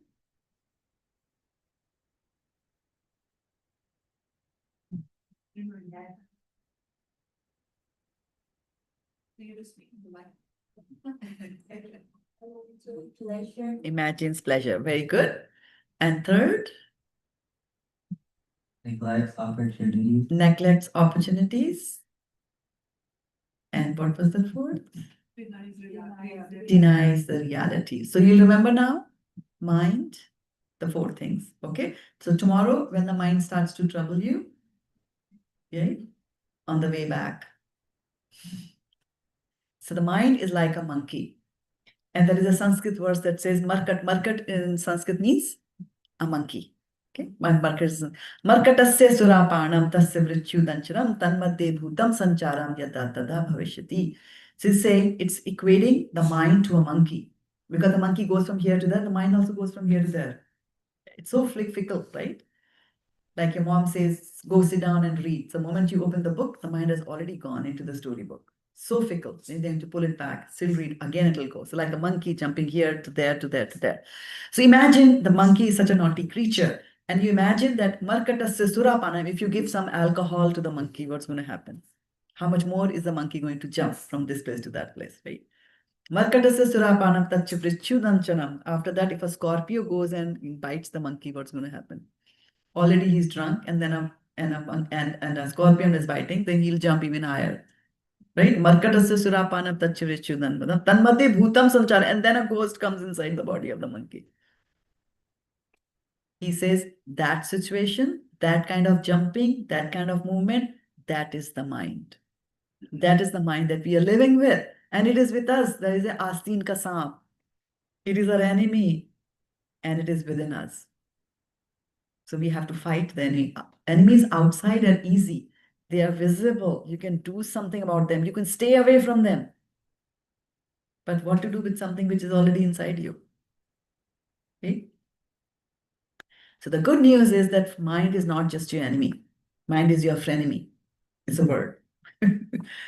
So it's your friend. It can be your enemy as well. Right? And our Bhagavad Gita says that, chapter 6, Udaret atmana atmanam na atman avashadayet atmeva atmano bandhur atmeva ripu atmanaha. The two key words from here is bandhur, friend, and ripur is enemy. So you have to remember that one must deliver himself with the help of his mind and not degrade himself. The mind is the friend of the conditioned soul and his enemy as well. So this thing that is inside you can be your friend. You can have a friend inside you. You can have an enemy inside you. One must deliver himself. What is the meaning of deliver himself, right? Now, how many of you have ever ordered a pizza? All of you? Okay. And so who comes? How does the pizza come to your home? What do you call that person? Delivery boy. He delivers the pizza. It means that he picks the pizza from whatever shop and he comes and puts the pizza in a different position, right? Similarly, here what he's saying, one must deliver himself with the help of his mind. So the soul, which is inside this gross body, this soul has to be carried and put in some other position. Like not in this material world, which we said is dukkhalayam ashashvatam, right? You deliver it and put it into some other place where there is no anxiety, there is no unhappiness, there is all happiness and true happiness. So kuntha is misery, why means no. So when you combine the two, why kuntha means without misery. So that's why you see, वो मर गए कहाँ गए वैकुंठा में गए नवरात्रों में मर गए थे वैकुंठा जाएंगे like that, right? You see, Vaikuntha are planets there where there is no misery. So with the help of your mind, you can deliver the soul. So mind, make your mind your friend so that it will guide you to the right path. Otherwise, the same mind can also degrade you and bring you into the gutters like that, right? That's what Bhagavad Gita is advising you to do. So you know your advantage, right?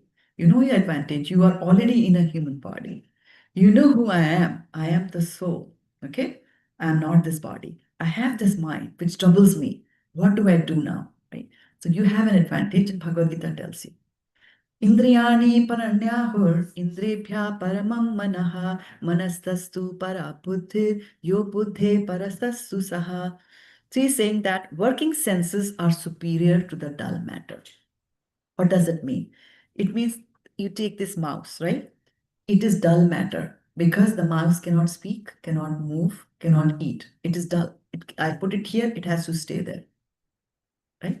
The working senses are our senses that do the work. For example, my hands, my feet, my tongue, right? Like that. So my working senses are superior to dull matter. Why is it superior? Because I can do things to the dull matter. Dull matter cannot do anything to me, right? So the working senses are superior to dull matter. The mind is higher than the senses. Your senses, your hands, your legs, your feet, they are at a lower position than the mind. And that is why when your doctor said that, you have got water in your lungs, your mind still overrode that decision. And in that same body, you were able to go and give your examination. Why? Because mind is at a higher level than the working senses. Intelligence is still higher than the mind. So remember, subtle body had mind and got intelligence. What exactly is intelligence? Again, go back and see what does the mind does. The mind is a factory of thoughts, keeps on generating thoughts after thoughts after thoughts. Let's do this, let's do that. The doctor said, no sugar for you. And the mind will say, it doesn't matter. One spoon of sugar. This is very nice juice. It's new in the market, new brand. Nothing is going to happen. Drink it. Right? But the intelligence has got the capability or the power to discriminate between good and bad. Right? So that's why they say intelligence is higher than the mind.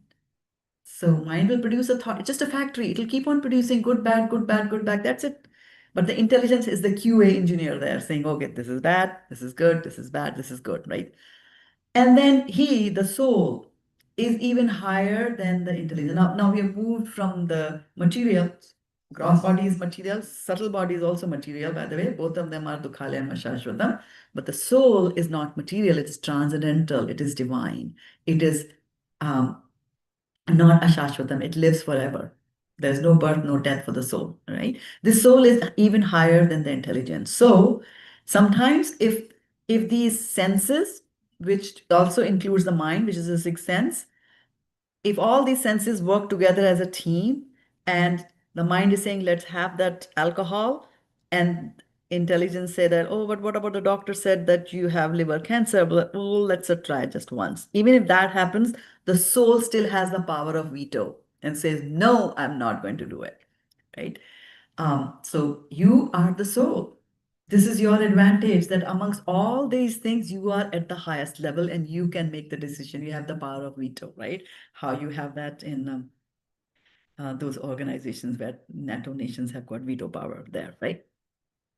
So, bandhur atmanastasya yen atmevatmana jitaha anatmanastu shatrutve vartate meva shantuvat. It says, for him who has conquered the mind is the best of the friends. Your case, right? But for one who has failed to do so, his mind will remain the greatest enemy. Kekai, right? She failed to conquer her mind. She just took the impetus from the outside environment, Manthara speaking things to her, and then she acted on that completely. Soul was completely bewildered, right? So, evam buddhe param buddhva. Samstabhyatmanam atmana jahi shatrum mahabaho kamarupam durasadam. So it says that you know yourself, that you are transcendental. I am away. Because sometimes a lot of devotees come and say, Mataji, main kal bahut buri baatein sochi about some other devotee or about relative or whatever like that. And they feel so guilty, and I tell them, did you act on that? No. But I'm feeling so bad. Why did I think? And I said, no, you are not the mind. Mind is just some factory that is producing. I mean, there are so many factories in USA, they are producing so many things, you don't have anything to do with it. So you have to remember that you are transcendental. You have nothing to do with this body. Only thing that you have to do with this body is to use this body in the devotional service of the Lord. That, right? But when you try to do that, we are challenged. The mind is a big enemy. It will give you a lot of stress. And the moment you sit down determined, I'm going to sit down here, I'm going to focus on this, within 2 microseconds, the mind has already gone. It is that bad. You're right. So Arjuna was, talking to Krishna, and he says that chanchalam hi mana Krishna pramati balvadrham tasyaham nigraham manne vayur eva sudushkaram. He says that, and imagine Arjuna with the Gandiv. He's such a strong Kshatriya, most well known, the best of the best, Arjuna, right? He's saying, Krishna, chanchalam hi mana Krishna. Mind is chanchal, right? From here, there, right? So Chanchalami Mana Krishna Pramati Balvadram. Not only that, so suppose a child is moving from here to there, that is fine. But if the child is obstinate, baith jao udhar, nahi baithta. Ye mat karo, karunga. Like that, right? So if the mind is like that, restless, turbulent, obstinate, and very, very strong. So that's how the mind is, right? So he's saying that to subdue it, it's even more difficult than controlling the mind. Right? For example, if I say, okay, can you go and get a little bit of the air from there and put it here? How will you do that? Right? You cannot do that because it's difficult to control. And so keep this thing in mind that for the gross to control the subtle is difficult. But in the subtle also, there are gradations. There is mind, there is intelligence, and then there is the soul, which is the most subtle. What do you think is the size of the soul? Just find a space for them. Yeah. What do you think is the size of the soul? The soul, right? You're a soul. Don't know the size? Don't know measurements, you know? 1/10,000th of the tip of the hair. 1/10,000th of the tip of the hair. Really? And so powerful. Because if the soul leaves the body, then the body just, 20 pound, 200-pound body or 50-pound body, both the bodies just lie flat on the floor. They can't do anything. Yes. And our Shastras are giving you these dimensions, right? So 1/10,000 of the tip of the hair. That's how subtle the soul is, right? And so it is very difficult to control, right? People are able to, their diseases, they use a medicine. Floods come, they will put gates there, and they're able to control the floods. But tornado, we are not able to control the tornado. Why? Because air is more subtle than water. So subtle things are very, very difficult to control. And so Arjuna is telling that how do I control my mind? Right? Chanchalam Vimana Krishna. On top of that, it's stubborn and obstinate and restless. All these things are there, right? Why Reva Sudushkram? It's like as difficult as that. And if Arjuna is saying it is so difficult, what to talk about us? Yeah, we're not Arjuna, right? What to talk about this? But then Krishna told him that, Shri Bhagavanu Vacha, Asamshayam Mahabaho, Manodurnigraham Chalam, Abhyasena tu Kaunteya, Vairagyena cha grihyate. So he's saying that practice, by suitable practice, abhyas, constant abhyas, will take you one lifetime, 2 lifetimes, millions of lifetimes, it'll be there. But the good news is that this control of the mind that the soul and intelligence are exerting in a particular life, right? When death comes and the subtle and the soul have to leave this current body, you also have to leave everything that you owned in the gross realm. The home, the car, the yacht, everything, the family, everything is left behind. But what goes with you to the next body is the mind and the intelligence and the soul. And they have that knowledge and the history that, this guy, mind, we are controlling him. We have controlled this mind on so many points in so many areas, right? And that's why it's important for us to also go into a particular type of body where you'll be able to continue the practice that you were doing. And like I said, human body is the only body where you can go and do any kind of devotional practice. So you're lucky you got a human body, and you'll be luckier. And we should work towards that goal that we should get another body. And they say that we are living in Kali Yuga, this millennium is Kali Yuga.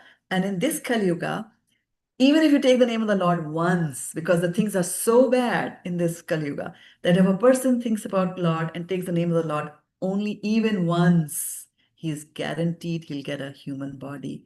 He or she will get a human body in the next life, right? So, Hare Krishna, Krishna Krishna, Hare Hare, Hare Rama, Rama Rama, Hare Hare. That's 16 names of the Lord that you took just one, right? So, Arjuna is saying that there is a problem, right? I have a mind and I cannot control it. That's a problem, Arjuna said, right? So now there are problems. That lady had, one problem that was a tragedy. The tailor messed up the kurta that she wanted to.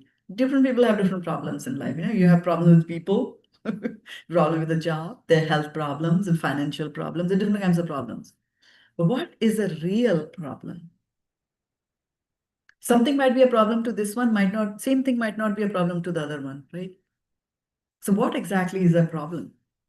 So a real problem, remember, is something that applies to all. It will apply to Karishma, to Tejas, to Trump, to anybody. Applies to all. It occurs at all the time. It's not something that is happening this year, won't happen next year, right? It exists in all the places. It's in America, it'll be in India, Turkey, Japan, China, everywhere. Has no solution. That is a problem. Now, can you tell me what is the real problem of life? There is no problem. There is no problem. Birth, death, old age, disease. Birth, death, old age, and disease. These are the only real problems. Applies to all. Everybody who's in this world has taken birth. And if you read Bhagavatam, you'll know how difficult it is not only to give birth, but also to take birth is equally painful. It occurs all the time, exists in all the places, and has no solution. You might want to go and get Botox done and this and that, and after some time, death will come, right? So now, very interesting thing, and this is what Albert Einstein has said. And what he says is that, okay, we said this is a problem. Now, birth, death, old age, disease, these are the problems. Now, birth, death, old age, and disease, they apply to what? Your gross body or subtle body? Birth, death, old age, disease. Majorly to the gross body, right? So these four problems that you are having, they are at a material level.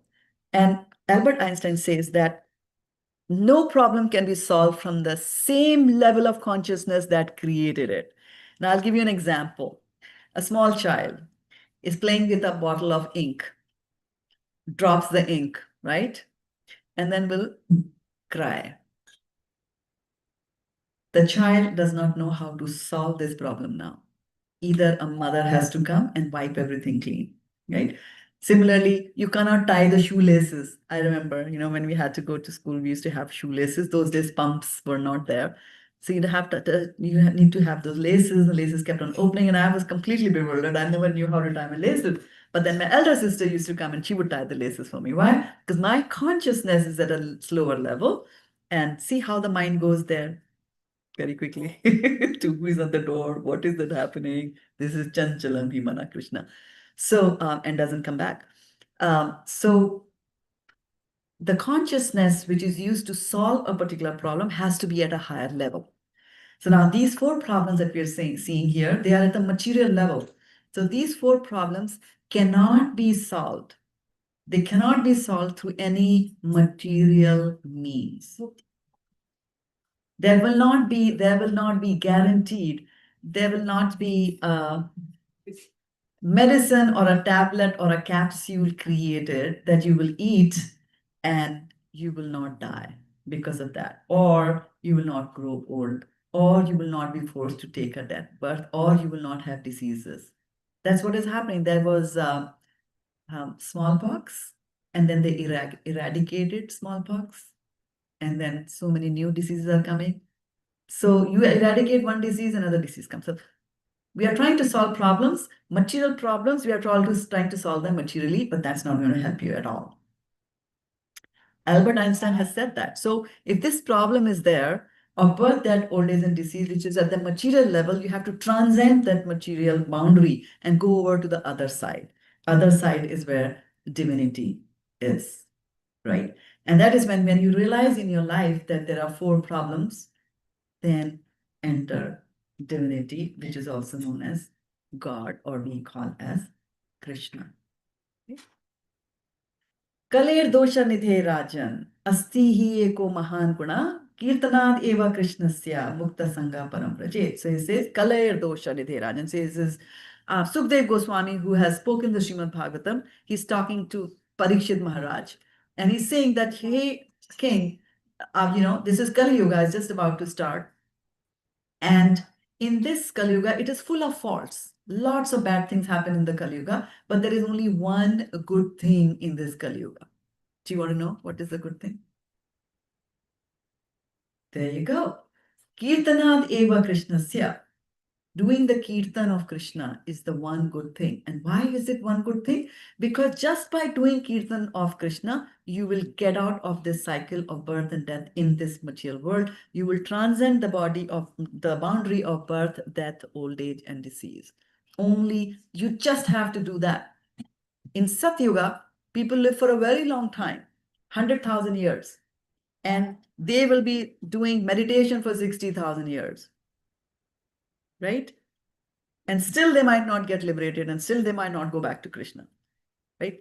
Next comes the next yuga. People might do big Ashwamedha Yagya, Rajasuya Yagya. They will do all those kinds of things, but they still might not get liberated, even after putting so much of endeavor. But in this Kali Yuga, the best thing is Kirtanat Eva Krishnasya. Just by doing Kirtan of Krishna, you will Get it? And also remember that in Kali Yuga, that is your duty also. It is not something that is written by somebody. Sukdev Goswami said that to Parikshit, that's mine, that happened, 5,000 years ago. I'm now here. This is, the age of the artificial intelligence and all that, that's all nonsense from the back. No. Remember that this is your duty also.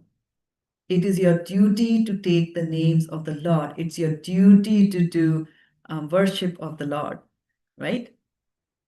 And what will happen if you do this duty? What's going to happen when you follow this duty is mantra, right? So in Kali Yuga, they're just saying that you chant the names of Lord. Mantra padho, right? Mantra. Mantra actually is made up of two words, man and tra. Man means mind and tra means to deliver. Just as a pizza guy was delivering the pizza from the Pizza Hut into your home here. Do we have pizza today? I've already talked so much about the pizza. But anyway, so mantra is going to deliver. So what it's going to deliver is going to deliver your mind from the grass and the material in which we are so badly entangled all the time. It'll take your mind to a transcendental level. That same mind which is in your body, the same mind will become transcendental. In the same body, you can be living, but it is all transcendental. And all that happens is just by doing the mantra, right? Just chanting the mantra. And then the Brihad Narayana Puran says that Hare Nama, Hare Nama, Hare Nameva Kevalam, Kalau, Nasti Eva, Nasti Eva, Nasti Eva, Gatir Anyatha. So you see, Nasti Eva, Nasti Eva, Nasti Eva, 3 times they have said, right? So when you want to emphasize something, we say that 3 times, like Ruko, Ruko, Ruko. No, we say that. Why did we say it 3 times? Good emphasis is there. So here also they're emphasizing Kalau, Nasti Eva, Nasti Eva, Nasti Eva. Nasti Eva, Nasti Eva means certainly there is nothing. That suddenly there is nothing. Certainly there is nothing. What? So he's saying Hare Nama, Hare Nama, Hari ka naam. Take the names of Hari. Kevalam, only.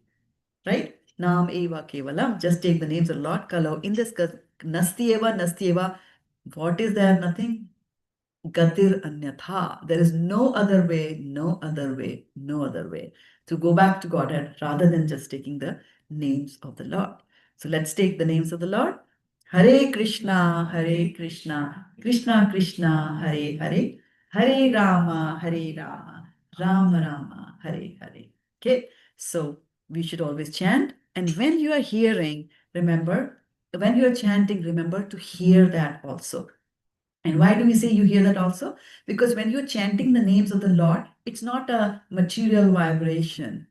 It is not a Bollywood song or a Hollywood song. It is a transcendental vibration. And when you hear that vibration, it'll enter from your ears, right? And from your ear, now if you ask the scientist or a doctor or a biologist and it's to anatomy of the body, they will not tell you that there is a tube that connects your ear to the heart. Why? Because it's a subtle tube. There is a subtle body, so there's a subtle tube that connects your ear to your heart. And any mantra that you pour into your ear, and by the way, your ear is shaped like a funnel. The idea of the ear is to gather transcendental vibrations, and it goes into your heart. And when it goes into your heart, remember the mind is in the heart. And it goes there into the heart and it purifies your mind. And the same mind, which was your enemy, when it gets purified by this mantra that you're pouring in, that same mind is going to become your friend as well.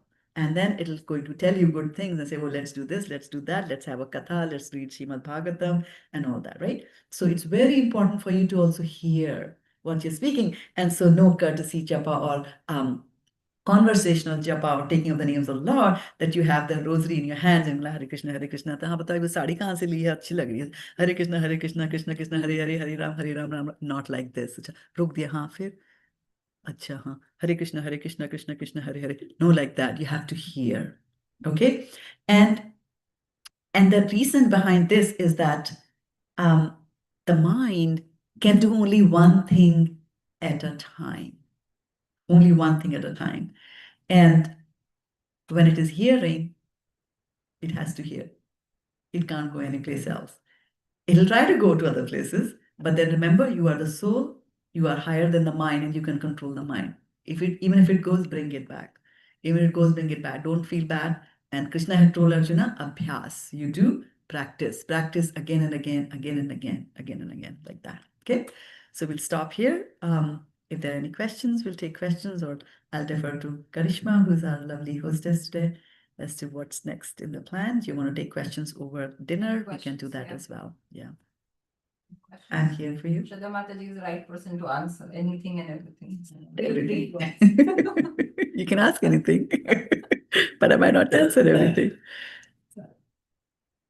What's for dinner? I have one question. You have one question? Can you ask that on the microphone, please? Question on.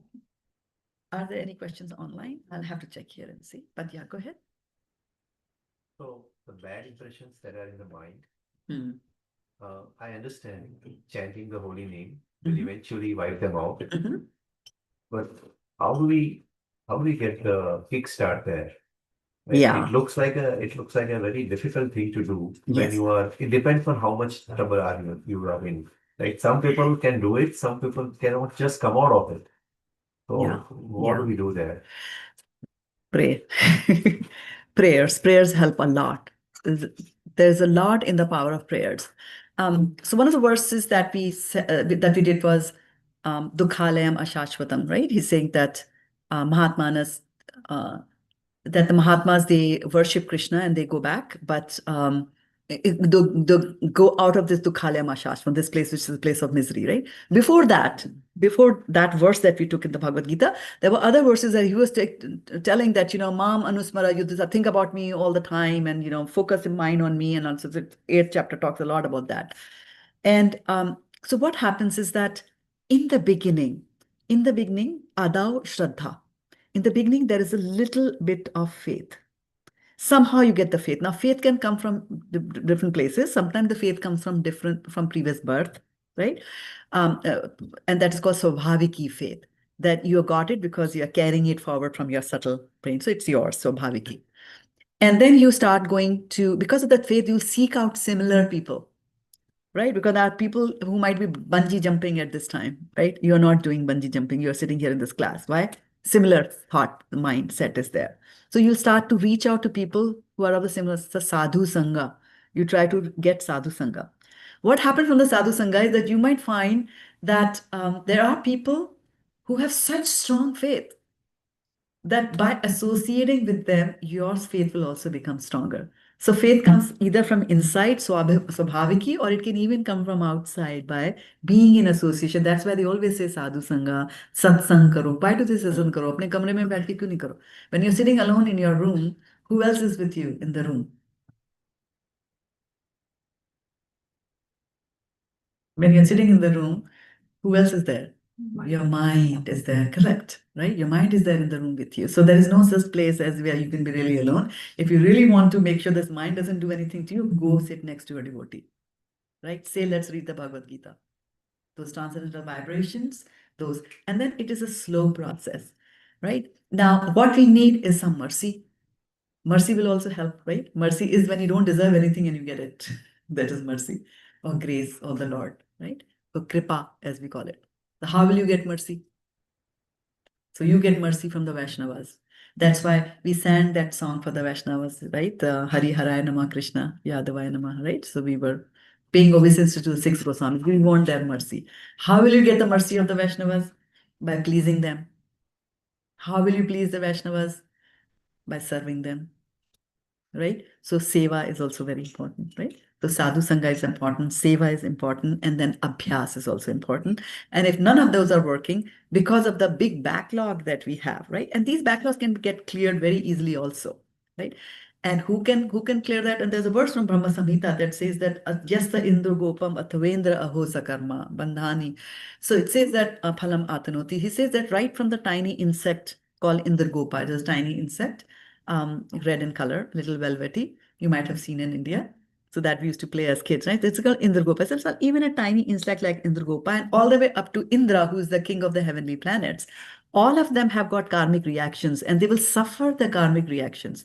Karmani nirdhati, right? But then it says, Karmani nirdhati kintu ja bhakti bhajam govindamadi purusham tamaham bhajami.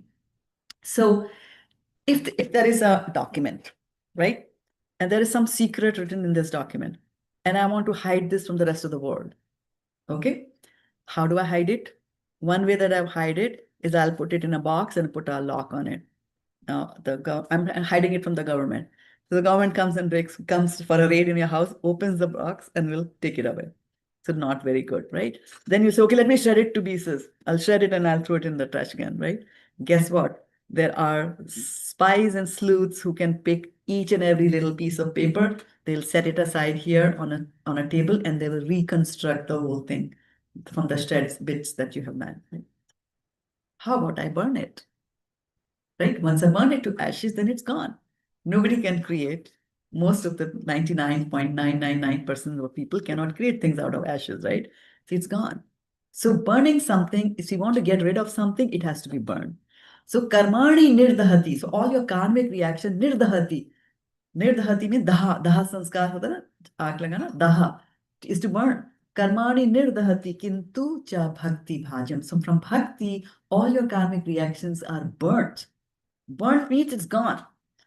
Gone. Like, if there is a plant here, I can cut the plant. It'll grow again because the roots are there. But if I burn it, then it won't grow. Similarly, your karmic reactions, if they are burnt, they'll burn. And there's only one thing that can burn your karmic reactions, and that is bhakti. That's why it says, Karmani nirdhati kintu cha bhakti bhajam govindamadi purusham tamaham bhajami. That's why, oh Govinda, I do your worship. Tam aham bhajami. Okay. And here is a nice time, nice segue to start doing the bhajan here. So, and the arti, so there was a song that Mataji, you wanted me to play the arti, right? Aarti Kunja Bihari. Yeah. So I'll just see if I can. It's just it's a sound, right? So I will and you gave it to me, right? Just Babu this morning, the link to the Karishma gave it to me. Okay, Karishma gave it to me. Then it will be here. Aarti Kunj Bihari ki. Okay.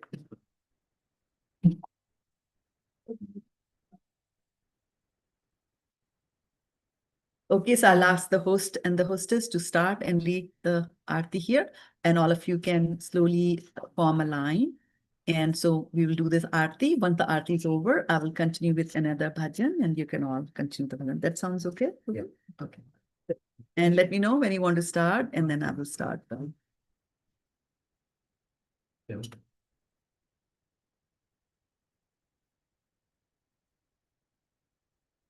I'll have to be seated because I have to manipulate the computer and that's fine. You want to go first? You want him to go first? Let them go first after you. Yeah.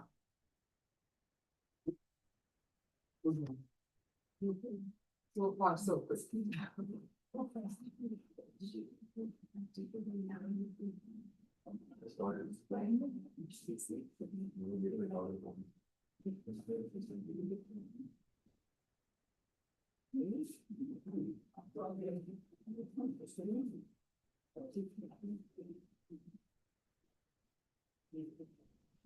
Okay, let's maintain an ambience of reverence to the Lord.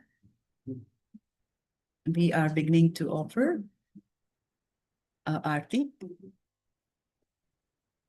and Bhoga.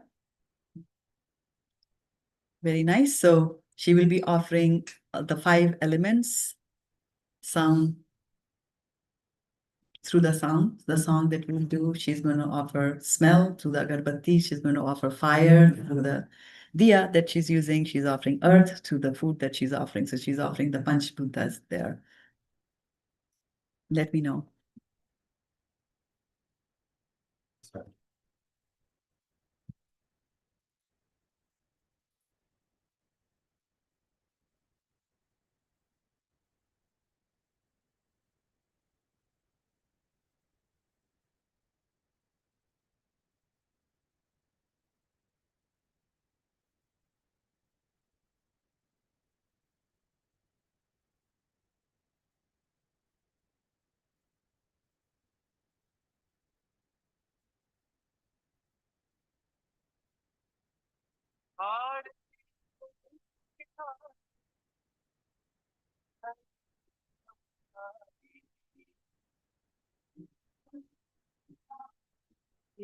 गले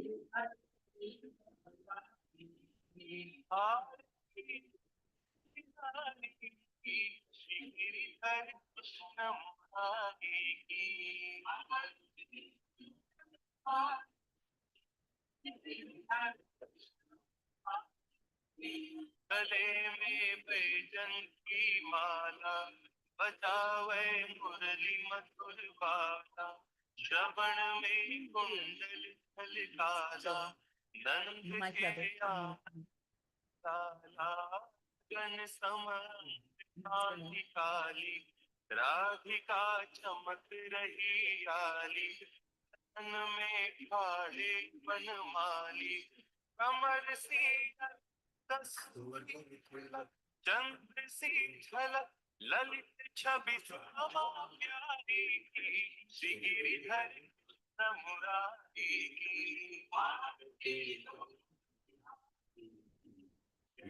Hare Krishna.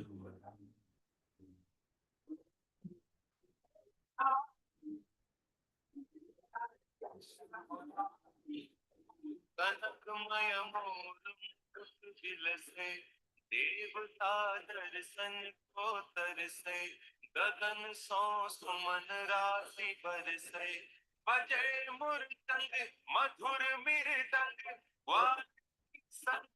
Atul को कुमारी की श्री गिरि हरि कृष्ण मुरारी की आरती आरती हरे कृष्ण मुरारी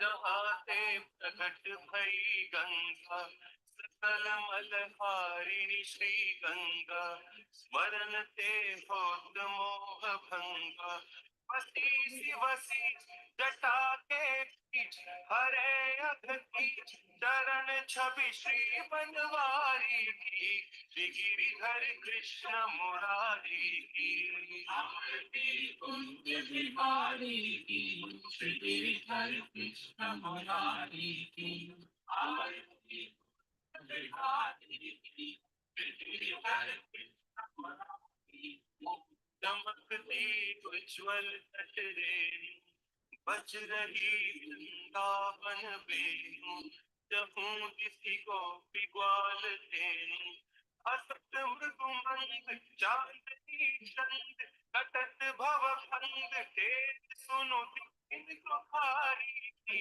श्री गिरिधर कृष्ण मुरारी की आरती कुंज बिहारी की श्री गिरिधर कृष्ण मुरारी की आरती बिहारी की श्री गिरिधर कृष्ण मुरारी की आरती दोबारा करिश्मा दोबारा दोबारा दोबारा करना था कि अच्युतम केशवम करना अच्युतम केशवम दोनों लगा I think then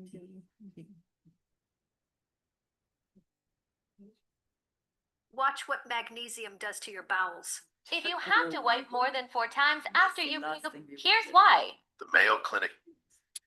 That's the last thing we wanted to broadcast. I'm just going to give it to you. Can I do that Pura Gaurav? हाँ बिल्कुल करो What we आप लोग usually do after Aarti? आप ये लो Just 3 mantras of me. कर्पूरवारं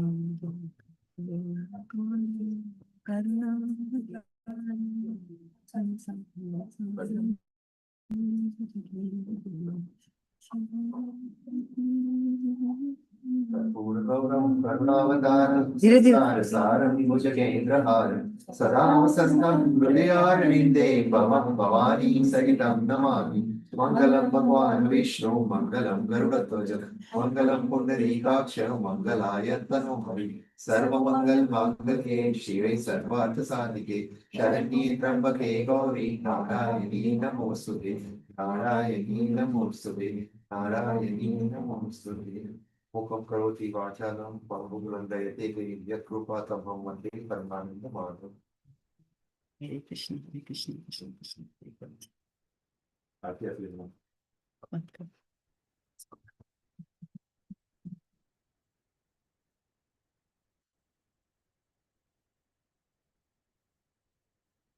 अच्युतं केशवं कृष्णदामोदरं रामनारायणं जानकीवल्लभम् अच्युतं केशवं कृष्णदामोदरं रामनारायणं जानकीवल्लभम्